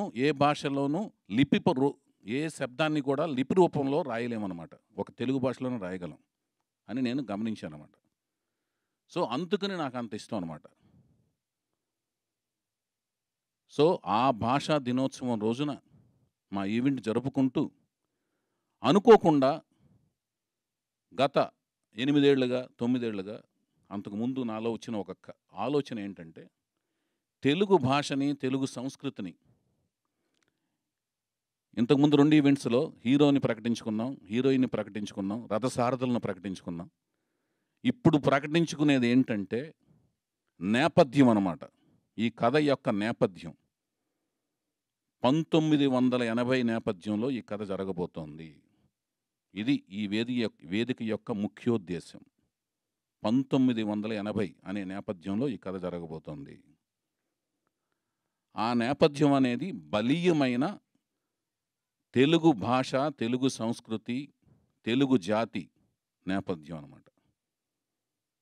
ఈ 9 ఏళ్ళుగా నేను మన తెలుగు భాష, తెలుగు జాతి గురించి మనం చెప్పాలి, తెలుగు సంస్కృతి గురించి చెప్పాలి, అలాగే మన హైందవ సంస్కృతి గురించి కూడా, అందులో ఉన్న విలువల గురించి చెప్పాలి అనేది నాలో నేను ఎప్పుడోంచి మదన పడుతున్నాను. దానికి సరైన కథాంశము, వాణిజ్య విలువలు ఉన్న కథాంశము ఉండాలి, లభ్యమవ్వాలి. లభ్యమైనప్పుడే చెప్పాలి. ఎందుకంటే సినిమా అనేది వాణిజ్య విలువలతో కూడిన ఒక అంశము. వ్యాపార విలువలు, వాణిజ్య విలువలు సమృద్ధిగా ఉంటేనే సినిమా తీయాలి. చలనచిత్రంగా దాన్ని రూపుదిద్దుకోవాలి, రూపాంతరం చెందించి ప్రజల్లోకి పంపించాలి. సందేశాత్మకంగా ఉండకూడదు, దాంతోపాటు వాణిజ్య విలువలు కూడా ఉండాలి అనే అంశం వస్తేనే సినిమా తీయాలి అనుకున్న ఉద్దేశం వచ్చినప్పుడు ఈ కథ రావటం జరిగింది. దీనిని ఈ తెలుగు భాషా దినోత్సవం రోజున ఈ నేపథ్యాన్ని ప్రకటించుకోవటం నాకు ఈ రోజున చాలా ఆనందంగా అనిపిస్తుంది. గిడుగు వెంకటరామమూర్తి గారు, ఆయనకి పిడుగు అనే బిరుదు అనేది ఇచ్చారు ఆయన చేసిన పోరాటానికి. ఆయన పిడుగు పిడుగు అని ముద్దుగా పిలుచుకుంటారు, మరో పేరుగా పిలుచుకుంటారు. ఆయన జరిపిన పోరాటం ఏంటంటే, ఇందాక ఆవేశంలో ఆయన చెప్పారు, గ్రాంధిక భాష కాదు, వ్యవహారిక భాష ఎప్పటికప్పుడు మనం అప్డేట్ చేసుకుంటుంటే ఎప్పటికప్పుడు దాన్ని అవలంబన చేసుకుంటూ ముందుకు పోవటం అనేదే భాష మనుగడకి మంచిది అన్న ఉద్దేశం రూపంగా ఆయన చేసిన పోరాటానికి ప్రతిఫలంగా ఆయన జన్మదినాన్ని పురస్కరించుకుని ఈ తెలుగు భాషా దినోత్సవాన్ని జరుపుకోవటం. ఆయన భాషా దినోత్సవం రోజున మా సినిమా యొక్క నేపథ్యాన్ని మేము ప్రకటించుకోవటం. ఎందుకంటే బలీయమైనదండి నేపథ్యం అనేది. వేరే సినిమాల గురించి కామెంట్ చేయడం కంటే కూడా మా సినిమా యొక్క గొప్పతనం, మా సినిమా యొక్క బలం చెప్పుకోవటం అనేది మాకు విలువతో కూడిన ఒక మంచితనం అండి. కానీ ఇందులో ఇందాక ఆయన చెప్పినట్టుగా ఉత్థాన పతనాలు లాంటి భావోద్వేగ సన్నివేశాల సమయంలో పద్య రూపంలో కూడా అక్కడక్కడ తెలుగుని అర్థమయ్యే పదాలతో ప్రకటించుకోవడం కూడా జరుగుతుందండి. ఇది మేము తెలుగు భాషకి మేము మా తరపు నుంచి చేయబోతున్న ఒక సంస్కారం లాంటి, ఒక సన్మానం లాంటిది, ఒక జ్ఞాపిక లాంటిది ఇచ్చుకోవటం అనేది కార్యక్రమం మేము ఈ వేదిక సందర్భంగా, మా సినిమా సందర్భంగా మేము చేసుకోబోతున్న ఒక ప్రక్రియ అన్నమాట. తెలియజేసుకుంటూ నేను అడిగిన వెంటనే ఎన్నో పనులు ఉన్నాయి చంద్రబోస్ గారికి, అలాగే బుర్రా సాయిమాధవ్ గారికి. ఇందాక ఆయన చెప్పినట్లుగా ఎంతో భయంకరమైన వాళ్ళు ఒత్తిడిలో ఉన్నారు. చాలా ఆయనది చెన్నై వెళ్ళాలి బోస్ గారు, విపరీతమైన ఒత్తిడిలో ఉన్నాయి. రాత్రి కూడా చాలాసేపు ఆయన సంభాషించాను. చాలా ఒత్తిడి మీద ఆయన తీసుకురావడం జరిగింది. అంటే కమిట్మెంట్ ముఖ్యం కదండి. భాష మీద ప్రేమ ఉంటుంది కానీ కమిట్మెంట్ కూడా అంతకంటే ముఖ్యం కదా. ప్రవర్తన, కాండక్ట్ అనేది ముఖ్యం కదా. అట్లాగే ఆయన కూడా చాలా పని ఒత్తిళ్ళు ఉన్నాయి.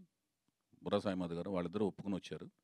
వాటన్నింటికంటే ముఖ్యం కూడా నా ఈ ప్రయత్నం ప్రజలకు చేరువవ్వాలి. ఆ చేరువవ్వాలంటే ప్రయాస నేను పడతాను కథా స్క్రీన్ ప్లే దర్శకత్వం చేస్తూ. దానికి వ్యయం పెట్టేవాళ్ళు కావాలి. ఆ వ్యయం పెట్టేది ఎవరంటే నా భార్య రూపంలో నా భార్యను వెనకుండి నడిపిస్తున్న నా మిత్రుడు రమేష్ అత్తిలి. ఆయన కూడా ఈ సప్త సముద్రాలు దాటి ఇక్కడికి వచ్చారు అమెరికా నుంచి.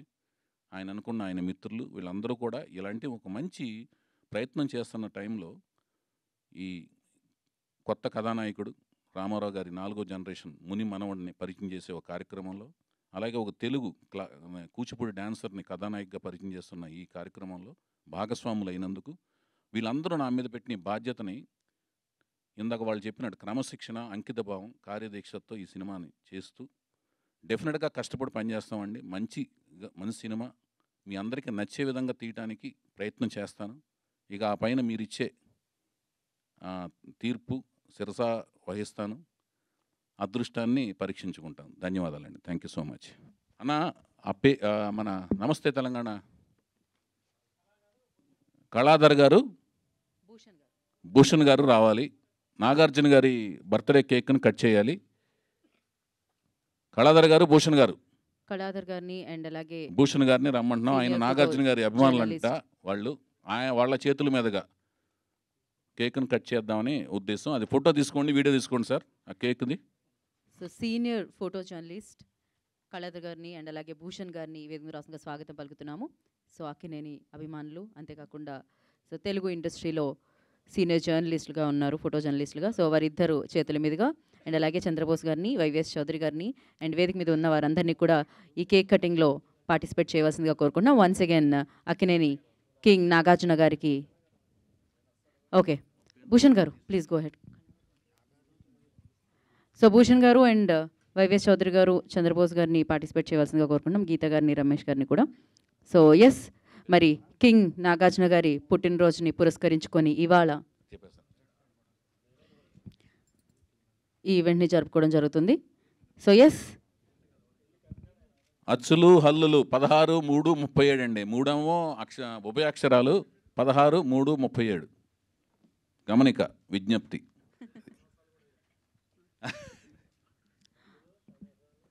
ఓకే అండి. లక్ష్మణ్ గారు ఎగతాళి ఎక్కువైపోయిందన్నా మీకు. ఏదో తప్పులు చేసి క్షమించాలి కానీ సమించాలి కానీ మీరు ఏందన్నా. సో చిన్నవి అది పర్వాలేదండి. ఓకే, మరి యా మనం కేక్ కటింగ్లోకి వెళ్ళిపోదాము. భూషణ్ గారిని కూడా జాయిన్ అవ్వాల్సిందిగా కోరుకుంటున్నాము వేదిక మీద ఉన్న వారందరితో కలిసి. మరొకసారి అక్కినేని కింగ్ నాగార్జున గారికి పుట్టినరోజు శుభాకాంక్షలు తెలియజేసుకుంటున్నాము. ఇలాంటి ఎన్నో అద్భుతమైన పుట్టినరోజులు వారు జరుపుకోవాలి, ఎన్నో అద్భుతమైన బ్లాక్ బస్టర్స్ మన ముందుకు తీసుకొని రావాలని మనస్ఫూర్తిగా కోరుకుంటున్నాము. ఓయ్, మామూలుగా ఆయన స్పెట్స్ పెట్టుకొని ఇక్కడ నుంచున్న వారందరినీ ఫొటోస్ తీస్తూ ఉంటారు. బట్ ఇవాళ ఎస్, ఇవాళ ఆయన చేతుల మీదుగా అండ్ అలాగే new talent rose at so team అందరి చేతుల మీదుగా ఇవాళ ఈ పుట్టినరోజు నాగార్జున గారి పుట్టినరోజు వేడుకలు జరుగుతున్నాయి ఇక్కడ. So once again many happy returns of the day. Happy birthday Nag sir.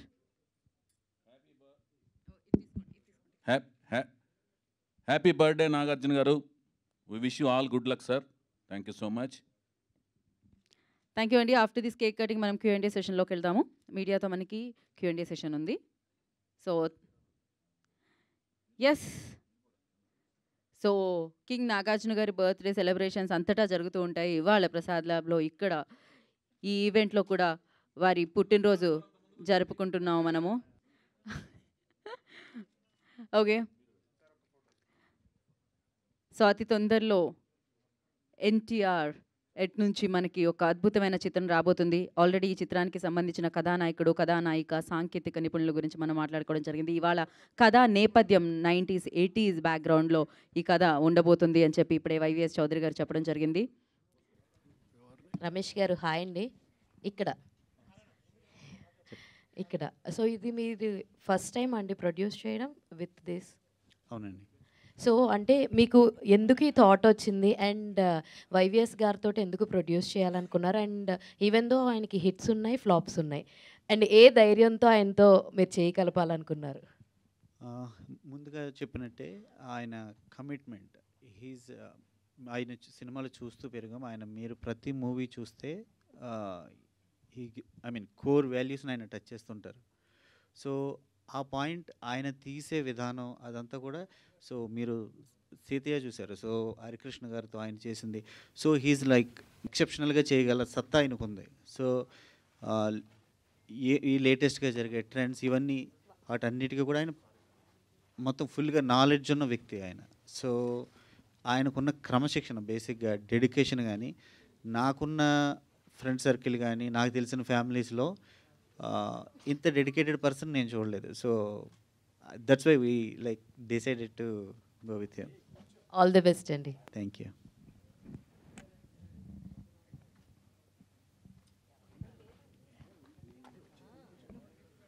Right, YVS గారు ఇక్కడ చెప్పండి అన్న. ఇప్పుడు 80s పర్లేదు కూర్చోను. చెప్పండి అన్న, ముందు రండి.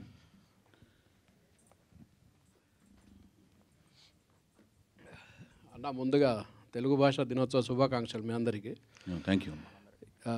80sలో సినిమా అంటున్నారు, 80sలో స్టోరీ అంటున్నారు కదా. అవునన్న. 80s నుంచే ఎన్టీ రామారావు గారి రాజకీయ ప్రస్థానం మొదలైంది. అవును. తర్వాత గవర్నమెంట్ వచ్చింది, అదంతా అందరికీ తెలుసు. సో ఈ మీ సినిమాలో పొలిటికల్ అంటే పొలిటికల్కి సంబంధించిన సినిమా అనుకోవచ్చా? అట్లా కదన్న, తెలుగు భాష, తెలుగు సంస్కృతి నేపథ్యంలో ఉంటుంది, తెలుగు జాతి నేపథ్యంలో ఉంటుంది. అప్పటికి ఒకటే స్టేట్ కదా, ఆ నేపథ్యంలో ఉంటుంది. తర్వాత హైందవ సంస్కృతి, హైందవ సంస్కృతికి సంబంధించిన కొన్ని విలువలు వాటి నేపథ్యంలో జరుగుద్ది. అప్పుడున్న భౌగోళిక స్వరూపం ఏంటి అనేది ఉంటుంది. 80 నుంచి 83 ఇదంతా తర్వాత జరిగిందే కదా, ఇవన్నీ కూడా ఉంటాయి అనేది నాకు క్వశ్చన్. మీరు అవన్నీ పెట్టమంటే పెట్టనా? పెట్టండి, బాగానే ఉంటుంది. సరే, మీరు వచ్చి సిట్టింగ్లో తీసుకెళ్ళి కూర్చోబెడతా. సరే, అవన్నీ ఒక హైపోథెటికల్ క్వశ్చన్స్ అన్న. అంటే మేమైతే స్టోరీ ఫుల్ పేజ్గా తయారు చేశాను. అది నేనన్నీ మిమ్మల్ని కూడా తీసుకుని మీ ఇన్పుట్స్ కూడా తీసుకుంటాను. మీరు అలాంటివి అద్భుతమైన సన్నివేశాలు అని చెప్తే పెట్టేస్తాను. అడ్జస్ట్ చేయడమే కదన్నా. ఒక పిజ్జాలోకి ఇంకొకటి యాడ్ చేసి లేయర్స్ యాడ్ చేయడమే కదా. అవి మెర్జ్ అవుతుంటే యాడ్ చేసేస్తాను. మీరు ఏమైనా ఐడియాస్ ఉంటే ఇవ్వండి, చేస్తాను. Thank you. Okay sir YS గారు, ఇప్పటివరకు మీరు పెట్టిన 3 ప్రెస్ మీట్లు చూస్తే మీరు ఒక పద్ధతి ప్రకారం, ఒక పథకం ప్రకారం వెళ్తున్నట్టు తెలుస్తుంది. ఒక్కొక్కరు బర్త్డే రోజు ఒక్కొక్కరు ఈవెంట్ పెట్టారు. కానీ సినిమా రిలీజ్ అనేది మెయిన్, ఆ డేట్ అనేది మెయిన్ కదా. అది ఎవరి బర్త్డే రోజు రిలీజ్ చేయబోతున్నారు సినిమాని? అట్లా కాదండి. ప్రస్తుతానికి ఏంటంటే బేసిక్ నా ఆలోచన ఏంటంటే, ఇప్పుడు మనం ఫిల్మీ పీపుల్ అండి, film industry, with in the film industry people. నేను చాలామంది మన జర్నలిస్టులు అందరూ, నేను 84లో సినిమా ఫీల్డ్, 83 మద్రాసు వెళ్ళాను, 84లో సినిమా ఫీల్డ్కి వెళ్ళాను. ఇప్పుడు మన జర్నలిస్టులు ఇప్పుడు వచ్చిన వాళ్ళు కానీ రాని వాళ్ళు కానీ అందరూ ఆల్మోస్ట్ హైదరాబాద్ డైరెక్ట్గా వచ్చిన వాళ్ళు, మద్రాసులో జర్నలిస్టులు అందరూ నాకు ఆల్మోస్ట్ ఫ్రెండ్సే. మన ఐమాక్స్ దగ్గర కలుస్తుంటాం అందరం, అన్ని సినిమాలకు వస్తుంటా కదా నేను, మీరు వితౌట్ ఎనీ ఆబ్సెంట్ ఆల్మోస్ట్ అందరూ తెలిసిన వాళ్ళే. కాకపోతే ఇక్కడ ఏంటంటే నేను చేసే సినిమాలని కొత్త వాళ్ళతో సినిమాలు తీస్తుంటా. కొన్నేమో ఇప్పుడు పెద్ద హీరోలతో సినిమాలు తీసినప్పుడేమో ఎక్కువ ఆడియన్స్ మనస్తత్వం ఎలా ఉంటుందంటే, పెద్ద హీరో సినిమా అనగానే వాళ్ళకి హీరోలకి ఇండివిజువల్గా ఫాలోయింగ్ ఒకటి ఉంటుంది, స్టార్ ఫాలోయింగ్ ఉంటుంది, వాళ్ళ ఫ్యాన్ బేస్ ఫాలోయింగ్ ఉంటుంది. వాళ్ళ న్యూస్ని వాళ్ళే వెతుక్కుని చూసేసుకుంటుంటారు, ఎక్కడుంది, ఎప్పుడు సినిమా ఈవెంట్ ఎక్కడ ఏంటనేది. ఇప్పుడు కొత్త హీరోలతో చేసినప్పుడు ఇలాగ నాలాగా కొంత గ్యాప్ వచ్చి అప్పుడప్పుడు సినిమాలు తీస్తుంటా. నేను కంటిన్యూస్గా సినిమాలు తీసిన సందర్భం కూడా లేదు. ఈసారి ఎక్కువ గ్యాప్ వచ్చింది కదా. వచ్చినప్పుడు నేను ఒక 4-5 ఈవెంట్లు ఎక్కువ చేసి అవి కూడా చేస్తే అవి ర్యాండమ్గా చూసే, అంటే మీరు కాకుండా బయట జనాలు ఉంటారు కదా, మన సినిమా ఇండస్ట్రీ కాకుండా. మీకైతే విసుగు వస్తుంటుంది, వైవిఎస్ ప్రెస్ మీట్ పెట్టాడంట, మళ్ళీ పెట్టాడంట మనలో జరుగుతుంటుంది. అది నాకు కూడా వినపడుతుంటాయి. నేను కూడా మారువేషం వేసుకుని మీ మధ్యలో తిరుగుతుంటా, మీకు తెలియదు ఆ విషయం. మళ్ళీ పెట్టాడంటే ఏమైనా చేదస్తామా అనుకుంటుంటారు మీరు. సో కానీ నేను అనుకునేది ఏంటంటే, సామాన్య ప్రజలకి వాళ్ళు జనరల్గా చేసే సర్ఫింగ్లో ఎక్కడో చోట పాపప్ అవుద్ది నా న్యూస్. ఓహో ఇతను ప్రాజెక్ట్ చేస్తున్నాడు అనుకుంటా, మళ్ళీ వైవిఎస్ చౌదరి ఏదో ప్రాజెక్ట్ చేస్తున్నాడు అనుకుంటా అని వాళ్ళకి 4-5 ప్రెస్ మీట్ల తర్వాత ఒకసారి న్యూస్ వాళ్ళ బ్రెయిన్ హిట్ అవుద్ది. That is my target. So నా సినిమా, నేను సినిమా తీస్తున్నాననేది వాళ్ళకి తెలిస్తే రావాలా వద్దనేది వాళ్ళ ఇష్టం అనమాట, వాళ్ళ ఇష్టం మీద ఆధారపడి ఉంటుంది అది. కానీ నా క్వశ్చన్కి ఆన్సర్ రాలేదు సార్. అది ఎప్పుడు తీస్తాననేది, రిలీజ్ అదే ఎప్పుడు రిలీజ్ ఎప్పుడు రిలీజ్ అనేది వన్స్, ఇప్పుడు నేను కొత్త వాళ్ళు తీస్తున్నాను అది చెప్పాను ఏంటంటే, అది వన్స్ మొదటి రోజు మొదటి షెడ్యూల్ రోల్ అయిన తర్వాత ఇదేంటంటే, ఇది మిద్దంగా కొత్త వాళ్ళు ఎంత ఇండస్ట్రియస్ అవుట్పుట్ని ఇస్తున్నారు బయటికి. మొదట కదా ఫస్ట్ టైం యాక్ట్ చేస్తున్నారు కదా వాళ్ళు. 1 డే నేను ప్లాన్ చేశాను, వాళ్ళు 1 డేలో చేసేయగలుగుతుంటే నేను వర్కింగ్ డేస్ని బట్టి రిలీజ్ డేట్ని ఒక ఎండ్కి రాగలను, ఒక కన్క్లూజన్ రాగలను. వాళ్ళు 1 డే అవుట్పుట్ని 2 డేస్లో ఇవ్వగలుగుతున్నారు అనుకో, మొదటి రోజు నాకు అర్థం అవుద్ది. సో వర్కింగ్ డేస్ని బట్టి రిలీజ్ డేట్ ఫైనలైజ్ అవుద్ది. అప్పుడు దాన్ని బట్టి అక్కడ ఆస్పిషియస్ డేట్ చూసుకుని, మీరు చెప్పినట్టుగా ఫస్ట్ మీకు చెప్తాను, ఆ దగ్గరలో ఉన్న ఒక మంచి డేట్ చూసుకుని ఆ డేట్ ప్రకారం నేను రిలీజ్ చేస్తాను. నిజంగానే డెఫినెట్గా ఈ రెలవెంట్గా ఉండేది, నేను ఇంతక ప్లాన్ చేసినట్టుగా ఏదో ఒక రెలవెంట్ డేట్ చూసుకుంటే, ఇప్పుడు May 1 అనేది చూసుకున్నాం లాయర్కి, ఎందుకంటే హాలిడే వస్తుంది. ఒక కార్మికుడు ప్రొడ్యూసర్ అయ్యి ఫస్ట్ టైం తీస్తున్నాడు కాబట్టి, నేను కార్మికుడిని కాబట్టి ఫస్ట్ టైం ప్రొడ్యూసర్ అయ్యాను కాబట్టి మే డే రోజున రిలీజ్ చేశాను లాయర్ బొమ్మరిల్లు అనే బ్యానర్ పెట్టి ఓనర్షిప్ లాగా రిలీజ్ అవుతుంది కాబట్టి May 1 రిలీజ్ చేశాను లాయర్. అట్లా రెలవెంట్గా ఒక డేట్ చూస్తాను. మీరు చెప్పిన ఆలోచనలో నిజం ఉంది. అప్పుడు ఆ టైంకి రిలీజ్ డేట్ ఒకటి చూస్తాం. ఇప్పుడైతే ఫిక్స్ కాలేదు ఇంకా. Okay, all the best sir. Chandrabose గారు, ఫస్ట్ ఆఫ్ ఆల్ తెలుగు భాషా దినోత్సవ శుభాకాంక్షలు. సంతోషం అండి సార్. ఈ సినిమా 1980s బ్యాక్డ్రాప్లో ఉంటుంది కదా, మీకు అంటే సంగీతం ఆ టైంకి సంబంధించి ఎలాంటి పాటలు రాసే ఇది ఉంటుంది, అంటే చర్చలు ఏమైనా జరిగాయి డైరెక్టర్ గారితో? కొంచెం ప్రాథమికంగా కొంత కథా గమనం ఏంటో చెప్పారు. ఇంకా పూర్తిగా నేను కథ వినలేదు. కథ విన్న తర్వాత సందర్భాలు ఏంటో చెప్తారు. తర్వాత ఇంకా సంగీత చర్చలకు అరౌండ్గా కూర్చొని అప్పుడు 80 అయినా కూడా ఇప్పుడు ఆ భాష అంతా కూడా చక్కగా కొంచెం సిద్ధం చేసే ఉన్నాను నేను మనసులో కూడా. కొంచెం ఎలాంటి పాటలు రాయాలి, ఏం రాయాలని చెప్పేసి కొంచెం మనసులో అయితే నేను కొంచెం శ్రమించి ఉన్నాను ఇప్పటివరకు. చంద్రబోస్ గారు ఇక్కడ చంద్రబోస్ దీని మీద భయ్యా మీకు దీని ఎక్స్టెన్షన్ ఆన్సర్ చెప్తాను. చంద్రబోస్ గారు ఎలాంటి ఆయన అంటే, ఇన్ జనరల్గా ఆయనకి దాని మీద పూర్తి స్థాయి అవగాహన ఉన్నా కూడా, ఏ రాసినా కూడా అవగాహన ఉన్నా కూడా, ఎంతటి వినయ సామ్రాట్ అంటే ఈయన జనరల్గా ఆయన రాసింది కరాఖండిగా ఖచ్చితత్వంతో కూడిన దాని మీద ఆయనకి పట్టున్నా కూడా, ఆయనకి తెలిసిన పెద్దవాళ్ళని ఊరినే రివిజన్ కోసం ఒకసారి ఎంక్వైరీ చేసుకుని, నేను రాసిన దాంట్లో ఏమైనా ఉన్నాయా, ఇది కరెక్టేనా అని రీచెక్ చేసుకుంటాడు ఆయన. అంత వినయ సామ్రాట్ ఆయన. అంత ఏమండి మంచిగా రాస్తాడు. ఆయనకు మొత్తం తెలుసు. చాలా అన్ని బోల్డ్ బుక్స్ చదువుతాడు ఆయన. ఇలా కనపడతాడు, చాలా బుక్స్ చదువుతాడు, చాలా పరిజ్ఞానం ఉంటుంది. అయినా కూడా చెక్ చేసుకుంటుంటాడు. తను తెలిసిన సన్నిహితులు, స్నేహితులు, మిత్రులు, శ్రేయోభిలాషులు అందరి దగ్గర చెక్ చేసుకుంటాడు. అంత గొప్ప మంచితనం ఉంది, వినయ విధేయతలు ఉన్నాయి ఆయన దగ్గర. అది చంద్రబోస్ గారు, ఇప్పుడు మీ 30 ఏళ్ళ ప్రయాణంలో అనేక పాటలు తెలుగు వెస్ట్రన్ మ్యూజిక్ మీద కూడా పాటలు రాసిన మీరు ఏ పాట రాయడానికి బాగా ఇబ్బంది పడ్డారు? కష్టపడిందా ఎక్కువ? ఇబ్బంది ఏ పాట బాగా కష్టం అనిపించింది రాయడానికి? అంటే ఎక్కువ సమయం తీసుకున్న పాట మాత్రం కష్టం, బాగా శ్రమించింది మాత్రం విపరీతంగా, అసలు కొలిక్కి రాకుండా ఎటు తేలకుండా ఉన్న పాట మాత్రం పుష్ప సినిమాలో దాక్కో దాక్కో మేక చాలా కష్టపెట్టింది ఆ పాట. ఎందుకో 29 రోజులు పట్టింది ఆ పాట పూర్తి చేయడానికి. రోజు రోజు రోజు రోజు రాస్తూనే ఉంటే చివరికి వచ్చేసరికి 28వ రోజు ఆ సమస్య, ఆ చిక్కుముడి విడిపోయింది. వెలుతురు తింటుంది ఆకు, ఆకును తింటుంది మేక అని ఆ మాట రావడంతో మన సుకుమార్ గారు చాలా సంతోషపడి ఇంకా ఇక్కడితో ఈ పాట అయిపోయిందంటే చెప్పేసి దాంతో అక్కడితో ముగింపు పలికాము. 29 రోజులు పట్టింది ఆ పాట నాకు. చంద్రబోస్ గారు, అయితే ఫిల్మ్ ఇండస్ట్రీలో ఇప్పుడు తెలుగుకు సంబంధించి తెలంగాణ యాసలో వచ్చిన, ఆంధ్ర యాసలో వచ్చిన language is language. But stage మీద నేటి తరం హీరోలు కావచ్చు, అలాగే నేటి తరం సినిమాల్లో తెలుగు భాష చచ్చిపోయేలా మాట్లాడుతున్నారు. ఈవెన్ రచయితలు కూడా అట్లా పాటలు రాయడం కావచ్చు, మాటలు కూడా ఉన్నాయి సినిమాలో. సో దీని మీద మీ ఒపీనియన్ ఏంటి సార్? భాషను అందరూ గౌరవించాలండి. ఎందుకంటే మనం భాషా ప్రాతిపదికంగానే సినిమాలు తీస్తున్నాం కాబట్టి భాషను గౌరవించాలి, భాషను ప్రేమించాలి, భాషను రక్షించాలి, భాషను పరిరక్షించాలి. అప్పుడే సినిమా బతుకుంటుంది, తెలుగు సినిమా బతుకుంటుంది. అయితే మీరు తెలంగాణకి చెందినవారు. సో ఆంధ్ర యాసలో పాట రాసేటప్పుడు ఎట్లా అనిపిస్తుంది, తెలంగాణ యాసలో రాస్తున్నప్పుడు ఏది నచ్చుతుంది, అసలు ఏంటి మీ? అంటే నాది భాష తెలుగే, కానీ మాండలికం, మాతృమాండలికం తెలంగాణ కాబట్టి 2 రకాల పాటలు రాయడానికి నాకు సత్తా ఉంది, ప్రతిభ ఉంది. కాబట్టి ఏ సందర్భం, ఇప్పుడు మేము రంగస్థలం పాట రాసినప్పుడు పూర్తిగా అది గోదావరి జిల్లాకు పాట రాసాం, గోదావరి జిల్లాకు సంబంధించింది. అట్లాగే మొన్న మన సురేందర్ రెడ్డి గారి సినిమాలో ఒక తెలంగాణ ఒక యుగళ గీతం రాసాం. ఏది రాసినా కూడా హాయిగా రాస్తూ పోతుంటాం. బాణికి సంబంధించిన వరకు బాణి ఇచ్చిన పరిమితిలో, ఆ పరిధిలో రాస్తూ పోతుంటాను. నాకు రెండిట్లోనూ అందవేసిన చెయ్యి అని నేను భావిస్తుంటాను. Thank you sir. వైవిఎస్ గారు, సో మీరు ఇందాక మాట్లాడుతూ ప్రెస్ మీట్లు ఎక్కువ అవుతున్నాయి అనిపించవచ్చు మీడియాకి అని అన్నారు. బట్ కంటెంట్ కూడా అంటే మూవీ హిట్ అయిన తర్వాత ఒక మౌత్ టాక్తో కూడా హిట్ అయిన సినిమాలు ఉంటాయి. ప్రమోషన్ ఎక్కువైపోయినా ఇబ్బందే, హైప్ ఎక్కువ వచ్చినా ఇబ్బందే. సో ఈ రెండింటిని ఎలా బ్యాలెన్స్ చేస్తారు? అంటే ఏంటంటే ఫస్ట్ సినిమానికి నేను గమనించింది ఏంటంటే, సినిమా అనేది ఒకటి వస్తుందని తెలియటం అనేది హైప్ ఉన్న ప్రాజెక్టులకేమో ఎక్కువ ప్రెస్ మీట్లు అవసరం లేదండి. ఐ థింక్ మా ప్రాజెక్ట్కి అయితేనేమో ఎక్కువ రీచబిలిటీ అవసరం అని నేను ఫీల్ అయ్యానండి. అందుకని నేను చేస్తున్నాను. ఇప్పుడు నేను దేవదాస్ తర్వాత ఒక్క మగాడు ప్రాజెక్ట్కి ఎక్కువ ప్రెస్ మీట్లు పెట్టలా.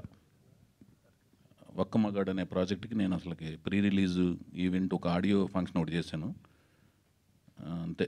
పెద్దగా ప్రెస్ మీట్లు కానీ, ముహూర్తం షాట్లు తీయటం కానీ అవన్నీ చేయలే. ఈ ప్రాజెక్ట్ ఏంటంటే బేసిక్గా నేను కొంత గ్యాప్ తర్వాత చేస్తున్న ప్రాజెక్ట్ ఒకటిను, కొత్త వాళ్ళతో నేను చేస్తున్న ప్రాజెక్ట్ ఒకటిను.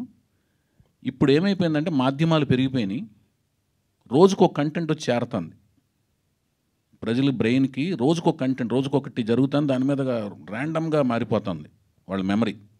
మారిపోతున్నప్పుడు వాళ్ళ మెమరీలో రిజిస్టర్ అవ్వడానికి గంటకోటి మారుతుంది ఇన్సిడెంట్. దాని మీద సోషల్ నెట్వర్క్స్ 5 మెమరీ ఫాస్ట్గా మారుతుంది. ఆ మెమరీ మధ్యన ఒక చిన్న బీప్ లాగా రిజిస్టర్ అవ్వాలంటే ఒక 4-5 జరిగితే బెటర్ మా ప్రాజెక్ట్ స్కేల్కి. ఇప్పుడు కల్కి లాంటి ప్రాజెక్ట్ ఉందండి, సడన్గా వాళ్ళ డేటు వాళ్ళ ఆఫీస్ దగ్గర పోస్టర్లా పెట్టుకున్న అది బయటికి వెళ్ళిపోద్ది.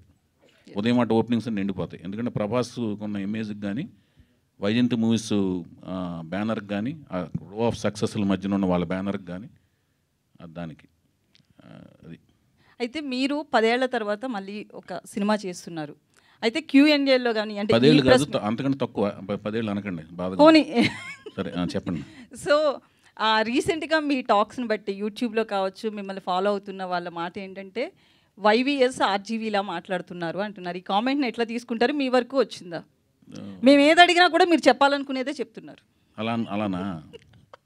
అయితే ఆర్జీవి గారు నేను మీరు నవ్వి ముందు అడిగిన తర్వాత నవ్వుతున్నారు ఎప్పుడు. అది నేను చాలా ప్రెస్ మీట్లన్నీ మీ అన్నీ చూస్తుంటాను, నేను ఫాలో అవుతుంటాను, బాగా నవ్వుతారు మీరు. కానీ లోపల బాధ ఉంటుందని పైకి నవ్వుతా అంతే. బాధ ఏంటో తర్వాత నాకు మెసేజ్ పెట్టండి, ఏం బాధ, నేను బాధను తీర్చడానికి ప్రయత్నిస్తాను. సరే, మీ క్వశ్చన్కి ఆన్సర్ చేస్తాను ఫస్ట్. అయితే నేను రాఘవేంద్రరావుకి వీరాభిమాని అండి గుడివాడలో ఉన్నప్పుడు. తర్వాత రాఘవేంద్రరావు దగ్గర జాయిన్ అయ్యాను అసిస్టెంట్ డైరెక్టర్గా. ఆయన దగ్గర విద్యాభ్యాసం అంతా చేశాను, దర్శకత్వకు సంబంధించింది. తర్వాత నాకు చాలా ఇష్టమైన డైరెక్టర్ రామ్ గోపాలవరం గారు. ఆయన దగ్గర నేను గోవింద సినిమాకి కో డైరెక్టర్గా ఆ సినిమాకి పనిచేశాను. అప్పుడు రాము గారి దగ్గర నేను ఆయన దగ్గర తర్క వితర్కాల్లో ఒక రకమైన అబ్జర్వేషన్ బాగా గమనించాను. గమనించినంత మాత్రాన ఏ వ్యక్తి దగ్గర నుంచి మనం వెంటనే గ్రాస్పింగ్ చేసే కెపాసిటీ మన దగ్గర ఉంటేనే తర్క వితర్కాలను గమనించగలం. ఆర్గ్యుమెంట్లు ఇప్పుడు ఒకరిని చూసిన వెంటనే మనం ఏమీ గ్రాస్ప్ చేయలేమండి. మన దగ్గర కూడా ఆ గ్రాహక శక్తి ఉండాలి. ఆయన ఆ క్వశ్చన్ చేసిన దాంట్లోనే ఏం తప్పు ఉంది, దాంట్లో మీద మనం ఏం బేసుకుని లింగర్ అయ్యి అదే దాని మీద వేలాడుతూ ఎలాగూ దాన్ని డిఫెండ్ చేయొచ్చు, దాని మీద ఎలా మాట్లాడచ్చు అనే దాని మీద అది మాస్టర్స్ పిహెచ్డీలు అని చేశారు రాము గారు. సో ఆయన ఇంకా దాంట్లో ఆయన దగ్గర నేను పనిచేశానండి. అయితే మా ఇన్ఫ్లుయెన్స్ డెఫినెట్గా నేను రాఘవేంద్రరావు దగ్గర పనిచేశాను, తర్వాత రాము గారి దగ్గర చేశాను, తర్వాత మహేష్ భట్ గారి దగ్గర చేశాను, తర్వాత సంగీతం గారి దగ్గర చేశాను. వాళ్ళందరి దగ్గర పనిచేసినప్పుడు వాళ్ళ యొక్క వ్యక్తిత్వ వికాసాల నుంచి, వాళ్ళ యొక్క వ్యక్తిత్వ పరిజ్ఞానం నుంచి, వాళ్ళ యొక్క తర్క వితర్కాల నుంచి, ఆ అబ్జర్వేషన్ల నుంచి కొంత డెఫినెట్గా ఇన్ఫ్లుయెన్స్ ఉంటుంది ప్రతి వ్యక్తికి. ఒక వ్యక్తిని ఇంకో వ్యక్తి కలిసినప్పుడు ఉంటుంది. అది మేబీ మీరు అనుకున్నట్టు అది అనిపించచ్చేమో మీకు, కానీ బేసిక్గా మనలో ఒకటి ఉంటుంది, ఆ ఇన్స్టింక్టు లేకపోతే గ్రాహక శక్తి ఉంటుంది. ఆ శక్తిలోంచే మనకు రిఫ్లెక్షన్ వస్తుంది, రియాక్షన్ ఉంటుంది. అది అన్నా చౌదరి గారు, అన్నా సెప్టెంబర్ 2 పవన్ కళ్యాణ్ గారి బర్త్డే, హరికృష్ణ గారి బర్త్డే. అవును. ఆ రోజు ఈ సినిమా గురించి ఏమైనా రివీల్ చేస్తారా? ఆ రోజు ఏమైపోయిందంటే అన్న, మీరు ఇందాక చెప్పాను కదా, ఆ రోజు అమావాస్య అయిపోయింది అన్న. ఓకే, ఏం చేద్దాం, అది సోమాతి అమావాస్య అని ఒక పవర్ఫుల్ అమావాస్య అయిపోయింది. ఏం చేద్దాం చెప్పండి సార్. అంటే ముందే చెక్ చేసుకున్నారా మీరు? అమావాస్య అనేది చెప్తున్నారు, నిజమా లేకపోతే కామెడీ చేస్తున్నారా? నిజంగానే సోమాతి అమావాస్య అని అదొక పవర్ఫుల్ డే అయిపోయింది. అందుకని ఆ రోజు ఏ కార్యక్రమాలు చేపట్టాలని అనుకోవట్లేదు. కొంచెం హైందవ సాంప్రదాయాలకు కూడా కొంత విలువిస్తాను, అంటే తిథుల్ని ఫాలో అవుదామని కాదు. అది ఒక మళ్ళీ తమిళియన్స్కి అమావాస్య అనేది మోస్ట్ ఆస్పిషియస్ డే. అంటే లాస్ట్ టైం ప్రెస్ మీట్లో కూడా పవన్ కళ్యాణ్ గారు అంటే చాలా ఇష్టం నాకు అని చెప్పారు. ఆ రోజు కూడా ఏదైనా కార్యక్రమం పెడుతున్నారా, ఏదైనా రివీల్ చేస్తారా అనేది? అట్లాగా అంటే హరికృష్ణ గారి బర్త్డే, పవన్ కళ్యాణ్ గారి బర్త్డే కూడా అదే రోజు. ఎస్. చంద్రబోస్ గారు, ఆ రోజు. ముందుగా తెలుగు భాషా దినోత్సవం శుభాకాంక్షలు. ధన్యవాదాలు అన్న. తెలుగు లెస్స, దేశ భాషలందు తెలుగు లెస్స అని ఓ మహానుభావుడు చెప్పాడు. అది ఇప్పుడు ఎలా తయారైందంటే తెలుగు లెస్స అయిపోయేటట్టుగా ఉంది. తెలుగు సినిమా టైటిల్స్ తమిళ నుంచి తెలుగులోకి వస్తుంటే ఆ తమిళ్ పేరే తెలుగులో రిలీజ్ చేస్తున్నారు. తంగ్లాన్ అని కానీ, వాల్మీ అని కానీ, ఇలా ఏమవుతుంది? తెలుగు భాష త్వరలో కనుమరుగైపోతుందా అనే ఆలోచన మాకు వస్తుంది. మీరేమంటారు దీని మీద? భాష కనుమరుగయ్యే అవకాశం అయితే లేదండి. ఎందుకంటే ఇప్పుడు కొంచెం భాషా చైతన్యం ఇంతకుముందు కంటే ఇప్పుడు ఎక్కువ వచ్చింది ప్రజల్లోనూ. చాలామందిలో భాషా చైతన్యం ఒకటి వచ్చింది. ఉదాహరణకి ఏంటంటే, ఇంతకుముందు ఇప్పుడు నేను మణికొండలో ఉంటాను, ఉప్పాలగూడలో. అసలు హోటళ్ళ పేర్లు ఇంతకుముందు ఫుడ్ కోర్టు, ఫుడ్ బాల్ అట్లాంటివి ఉండేవి. ఇప్పుడు చక్కగా తెలుగు భాషలోనే ఎంత మంచి పేర్లు పెడుతున్నారంటే, వివాహ భోజనంబు, బళా భోజనం, సుబ్బయ్య గారి హోటలు, పాకశాస్త్రం, శ్రీ గోంగూర, అత్తగారి ఇల్లు, అమ్మ చేతి వంట. చక్కగా భాషా చైతన్యం చూస్తుంటే, ఆ బోర్డు చూస్తుంటే అబ్బా ఎంత ఆనందం కలుగుతుందో.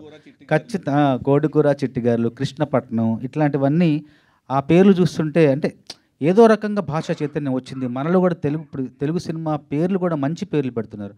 తమిళంలో నుంచి వచ్చే పేర్లు ఎందుకంటే తెలుగులో పెట్టట్లేదంటే ఇప్పుడు అంతా కూడా మొత్తం ఒకటే అయిపోయింది. కాబట్టి తమిళంలో ఏది ఉందో ఇక్కడ, ఎందుకంటే అందరికీ చేరువైపోయింది కదా, అన్ని ప్రపంచ భాషల్లోని అన్ని సినిమాలు చేరువైపోతున్నాయి. కాబట్టి మళ్ళీ ఆ అయోమయం లేకుండా ఆ పేరే ఇక్కడ పెడుతున్నారేమో అనిపిస్తుంది తప్ప భాష ఎట్టి పరిస్థితుల్లో కనుమరుగు అవ్వదు.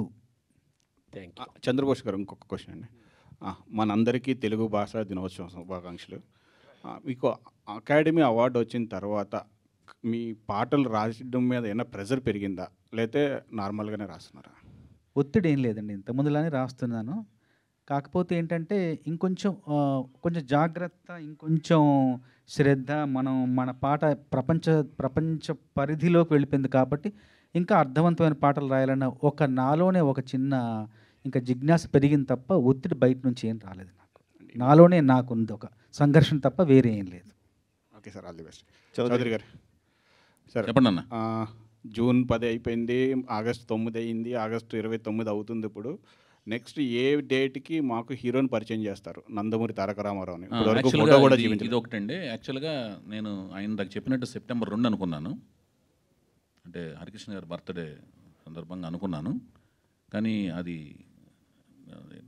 ఒక అంటే బ్రైట్గా మంచి ఫ్యూచర్ను ఆశిస్తూ నందమూరి తారక రామారావు అనే పేరుని ప్రపంచానికి, అంటే 4వ తరం పేరుని, 4వ తరం జనరేషన్ బిడ్డని ఆ పేరుతో పరిచయం చేస్తూ అమావాస్య రోజు ఎందుకు పరిచయం చేయడం, అలాగే తెలుగు అమ్మాయిని నేను పరిచయం చేస్తూ, మన వాళ్ళు కూడా ఇంతకుముందు ప్రెస్ మీట్లు అడిగారు, మీరు ఫామ్లో ఉన్నప్పుడు ఎందుకు పరిచయం చేయకుండా ఇప్పుడు ఎందుకు పరిచయం చేస్తున్నారని ఒక ఆయన అడిగారు. మళ్ళీ అమావాస్య రోజు ఎందుకు అని దాన్ని కొంచెం పోస్ట్ పోన్ చేసే కార్యక్రమంలో పెట్టుకున్నాను. నెక్స్ట్ ఏదైనా సరే వాళ్ళిద్దరిని పరిచయం చేసి మీ అప్రిసియేషన్, అంటే మీ యొక్క తీర్పు తీసుకుని మీరేనా అంటే వర్క్షాప్ ఏం చేయిస్తున్నారా ప్రస్తుతం? మేకవర్ ఏమైనా చేయిస్తున్నారా మీ సినిమా కోసం? దాదాపుగా ఏప్రిల్ లాస్ట్ ఇయర్ 2023 ఏప్రిల్ 27న అతను కలిశానండి. అతన్ని నందమూరి తారక రామారావుని, హరికృష్ణ గారు మనవణ్ణి, జానకిరామ్ గారు దీపిక నందమూరి గారి అబ్బాయిని, రామారావు గారు ముని మనవణ్ణి. అప్పటి నుంచి తను నా గైడెన్స్లో తను ట్రైనింగ్లో ఉన్నాడు, చక్కగా తయారయ్యాడు. According to my character role, story demand. Height దాదాపు ఆల్మోస్ట్ 6 feet ఉంటాడు, చక్కగా తయారయ్యాడు ఆయన. అలాగే ఈ అమ్మాయి తెలుగు అమ్మాయి వీణారావు, చక్కటి కూచిపూడి క్లాసికల్ డాన్సరు, అభినయం చక్కగా చేస్తుంది ఆ అమ్మాయి కూడా. ఆవిడ కూడా మంచి నా గైడెన్స్లో. ఇంకా మళ్ళీ వేరే వీళ్ళు ఎందుకని ఆల్రెడీ కూచిపూడి డాన్సర్ అంటేనే అభినయం ఉంటుంది, యాజ్ ఇట్ ఈజ్. కళ్ళతో అభినయం, ఈ భంగిమలు ఇవన్నీ కరెక్ట్గా క్లాసికల్ డాన్స్ అవన్నీ వచ్చినప్పుడు అభినయం ఉంటుంది ఆటోమేటిక్గా. ఆ అమ్మాయికి వచ్చు. ఇతను కూడా అంతకుముందు కూడా కొంత డాన్స్ వచ్చు, డాన్సు బాగా చేస్తాడు, బ్రహ్మాండం చేస్తాడు. అభినయం కూడా కొంత నేర్చుకుని ఉన్నాడు ఆయన. నేను ఇంకా నా మెళకువలు అవన్నీ కూడా నాకు తెలిసిన ఎక్స్పీరియన్స్ అంతా వాళ్ళ మీద పోరింగ్ చేస్తూ ఇద్దరిని బాగా నా అవసరం మేరకు, నా దగ్గర ఉన్న విషయం మేరకు నేర్పాను. నాకు ఒక నాలెడ్జ్ మేరకు నేర్పాను. అది మీకు ఎలా అనిపిస్తుందో మీరు చెప్పాలి చూసిన తర్వాత. గీత గారు,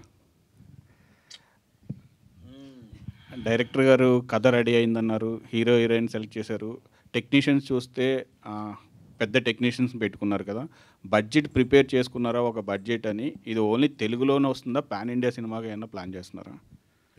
ప్రస్తుతానికైతే తెలుగులోనే అనుకుంటున్నామండి. ప్రోడక్ట్ అంతా అయిన తర్వాత లాస్ట్లో నిర్ణయం మారుతుందని నేను అనుకోవట్లేదు, కానీ ప్రస్తుతానికైతే తెలుగులోనే రిలీజ్ చేసుకుందాం. చౌదరి గారికి ఏదో ఐడియా ఉంది? ఏం లేదు, చాలా బాగా భారీ సినిమా తీస్తున్నామండి. చిన్న సినిమాల్లో భారీ సినిమా అనమాట. నేను ఎప్పుడు తీసినా కూడా చిన్న సినిమా అనుకుని తీసినా, కొత్త వాళ్ళతో తీసినా, భారీ సినిమాలో తీసినా, ఎప్పుడు తీసినా చిన్న సినిమా అనేది ఇప్పుడు తీయలేదు. ఆలోచన అలా ఉంటుంది.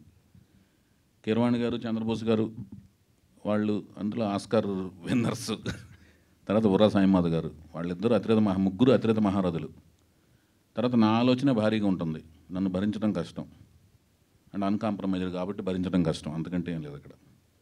సో ఇవాళ సరిగ్గా రాకపోతే మళ్ళీ రేపు మళ్ళీ అదే షూటింగ్ మళ్ళీ చేసి నెక్స్ట్ డే నెక్స్ట్ కొత్త సీన్కి వెళ్తాను కాబట్టి అలా చేసుకుంటూ వెళ్తుంటాం కాబట్టి పెద్దదే అవుద్ది. ఇది స్థాయి ఏంటంటే విస్తృత స్థాయి అనేది ఎప్పుడు అంటే మిగతా లాంగ్వేజ్లకు వెళ్తుందా లేదా అనేది ఏంటంటే అంచెలంచెలుగా వెళ్ళే ప్రాసెస్లో తెలుస్తుంది. దానికి ఉండే పరిస్థితులను బట్టి, పరిధిని బట్టి అది విస్తరించుకుంటూ వెళ్తాం. అంతేగాని ముందే పాన్ ఇండియా అని అనౌన్స్ చేయటం, ఊరిని కింద రాసుకోవటం కదా 4 లాంగ్వేజ్లు 5 లాంగ్వేజ్లు, అది ఆలోచన లేదండి, అలా లేదు. All the best sir. Chowdary గారు చెప్పండి బాయ్. తెలుగు సినిమా ఇండస్ట్రీలో కానీ తెలుగు భాషా ప్రపంచంలో నందమూరి తారక రామ అంటే ఒక నో చాయిస్, ఆల్టర్నేట్ లేదు. అలా నందమూరి తారక రామారావు తోని టైటిల్ నేమ్తోని ఆల్రెడీ ఒక హీరో ఉన్నాడు. ఇప్పుడు అదే పేరుతోని ఇంకొక హీరోని లాంచ్ చేయడం ఎలా చూస్తారు? ఇప్పుడు నందమూరి తారక రామారావు గారు నేను ఎప్పుడు సంబోధించిన మా విశ్వవిఖ్యాత నట సార్వభౌమ నటరత్న అన్న గారు, తెలుగు జాతి ముద్దుగా పిలుచుకునే అన్నగారు నందమూరి తారక రామారావు గారు అని అంటూనే లెజెండరీ అంటానండి. ఆయనకి రీప్లేస్మెంటే లేదండి. పేరు వేరు, ఆయన వేరండి. ఆయనకి రీప్లేస్మెంట్ అసలు ఎవరు లేరు. ఆ పేరుని నాకు ఇష్టం. ఆ పేరు నేను నా బిడ్డకు పెట్టుకుంటా. ఆ వంశం వాళ్ళు పెట్టుకోవడం వల్ల ఏమవుతుందంటే ఇంటి పేరు కూడా యాడ్ అవడం వల్ల అదే పేరు ఉంటుంది. రామారావు అనే పేరు అనేది తెలుగు జాతిలో చాలామంది పెట్టుకున్నారు పేర్లు. రామారావు అనే పేరు పెట్టుకుంటారు, కానీ ఇంటి పేరు ఉన్నప్పుడు ఆ పేరు మ్యాచ్ అయిపోద్ది. అర్థమవుతుందండి? కానీ అదే రూపం, అదే కంఠం, అదే ఆలోచన సరళి, అదే గ్రాహక శక్తి ఆ కాలమాన పరిస్థితుల్లో పుడితేనే నందమూరి తారక రామారావు గారు అవుతారు. అర్థమవుతుందా మీకు? ఆ కాలమాన పరిస్థితులు, ఆ పెరిగిన కలిసిన చదివిన పుస్తకాలు, చదివిన గ్రంథాలు, నేర్చుకున్న పరిజ్ఞానం, ఆయన నందమూరి తారక రామారావు గారు. ఆయనలాగా ఎవరూ అవ్వలేరు. అది చాలాసార్లు నేను చెప్పున్నాను. జానకిరామ్ గారు వాళ్ళ తాతగారి పేరుని వాళ్ళ కొడుక్కి పెట్టుకోవడం అది మన తెలుగు సంప్రదాయంలో ఎప్పుడోంచి ఉంది. తాత పేర్లు కొడుకులకు పెట్టుకోవడం, ముత్తాత పేర్లు కొడుకులు పెట్టుకోవడం, ఆ సంప్రదాయం ప్రకారం పెట్టుకున్నారు. నేను తనను చూసి నచ్చి నేను తీసుకున్నాను కాబట్టి పేరు నేను మార్చడానికి లేదు కదండి. నేను ఎవరిని మార్చడానికి?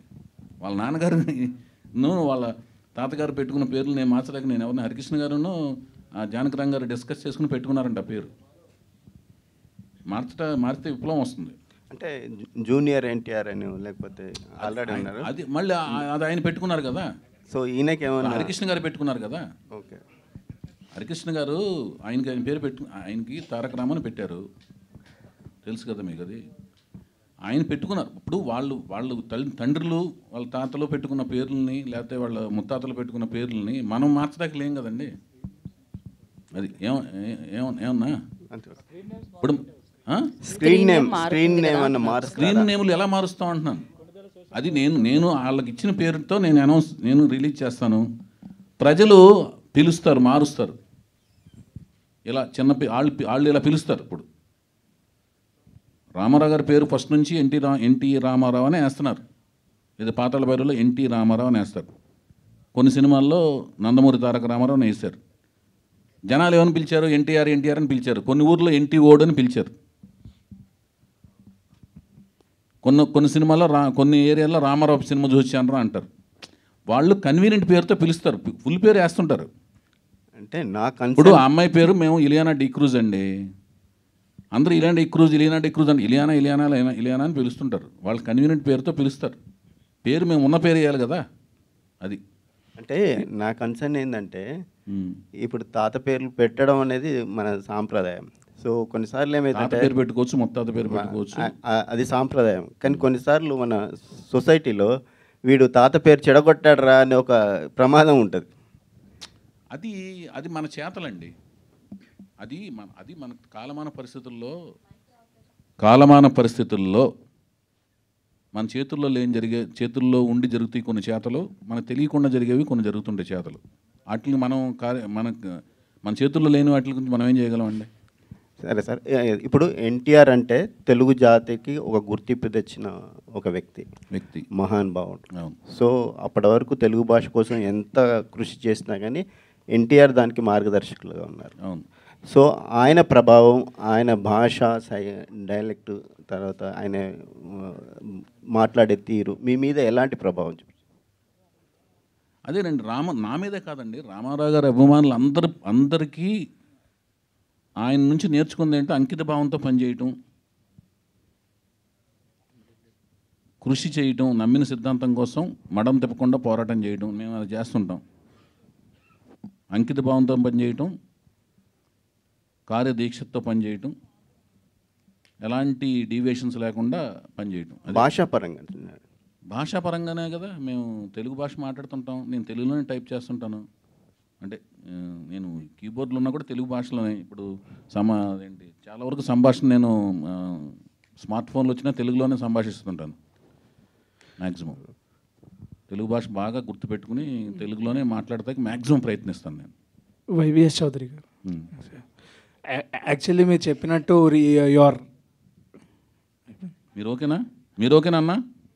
ఓకే, మీరు చెప్పండి అన్న. యా యాక్చువల్లీ మీరు చెప్పినట్టు ఆల్రెడీ మీకు హరికృష్ణ గారు కానీ లేకపోతే సీనియర్ ఎన్టీఆర్ గారు కానీ ఒక గాడ్ ఫాదర్స్లా బిలీవ్ చేస్తారు. అండ్ రియల్ గాడ్ ఫాదర్ అనేది నాగార్జున గారిని అన్నారు కాబట్టి కెన్ వి ఎక్స్పెక్ట్ అగైన్?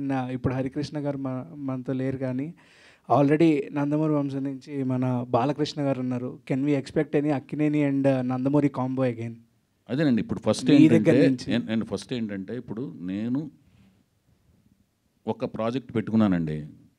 నన్ను నేను ఒక సక్సెస్ఫుల్ ప్రాజెక్ట్తో బయటకు రావాలి. ఫస్ట్ వచ్చిన తర్వాత ఒక మంచి వాళ్ళిద్దరికి ఒప్పించగలిగే ఒక కథ రాసుకోగలగాలి. రాసుకుని వాళ్ళ దగ్గరికి వెళ్ళాలి. వాళ్ళకి అది నచ్చాలి. టైం అకామిడేట్ చేయాలి వాళ్ళిద్దరికి చేసే టైం. అప్పటికి వాళ్ళు ప్రాజెక్ట్స్తో ఉన్నారనుకోండి, మళ్ళీ ఆ టైంలో కుదరాలి కదా. ఇవన్నీ ఏంటంటే పెర్మిటేషన్స్ అండ్ కాంబినేషన్స్. ఇప్పుడు నేను సీతారామరాజు టైంకి అనుకోకుండా కుదిరింది, అది అలా కాంబినేషన్ సెట్ అయిపోయింది. నేను అక్కడే ఆ కాంపౌండ్లో ఉన్నాను కాబట్టి మన సీతారామ కళ్యాణం అయిన వెంటనే సీతారామరాజు చేయాల్సి వచ్చింది. చేశాను వెంటనే, కంటిన్యూటీ అక్కడే ఉన్నాను కాబట్టి కాంపౌండ్లో. అదే నేను ఆ సీతారాముల కళ్యాణం అయిన వెంటనే బయటకు వచ్చాను అనుకోండి, సీతారామరాజు చేయగలిగే ఉన్నాం కాదో నాకు తెలియదు. It depends.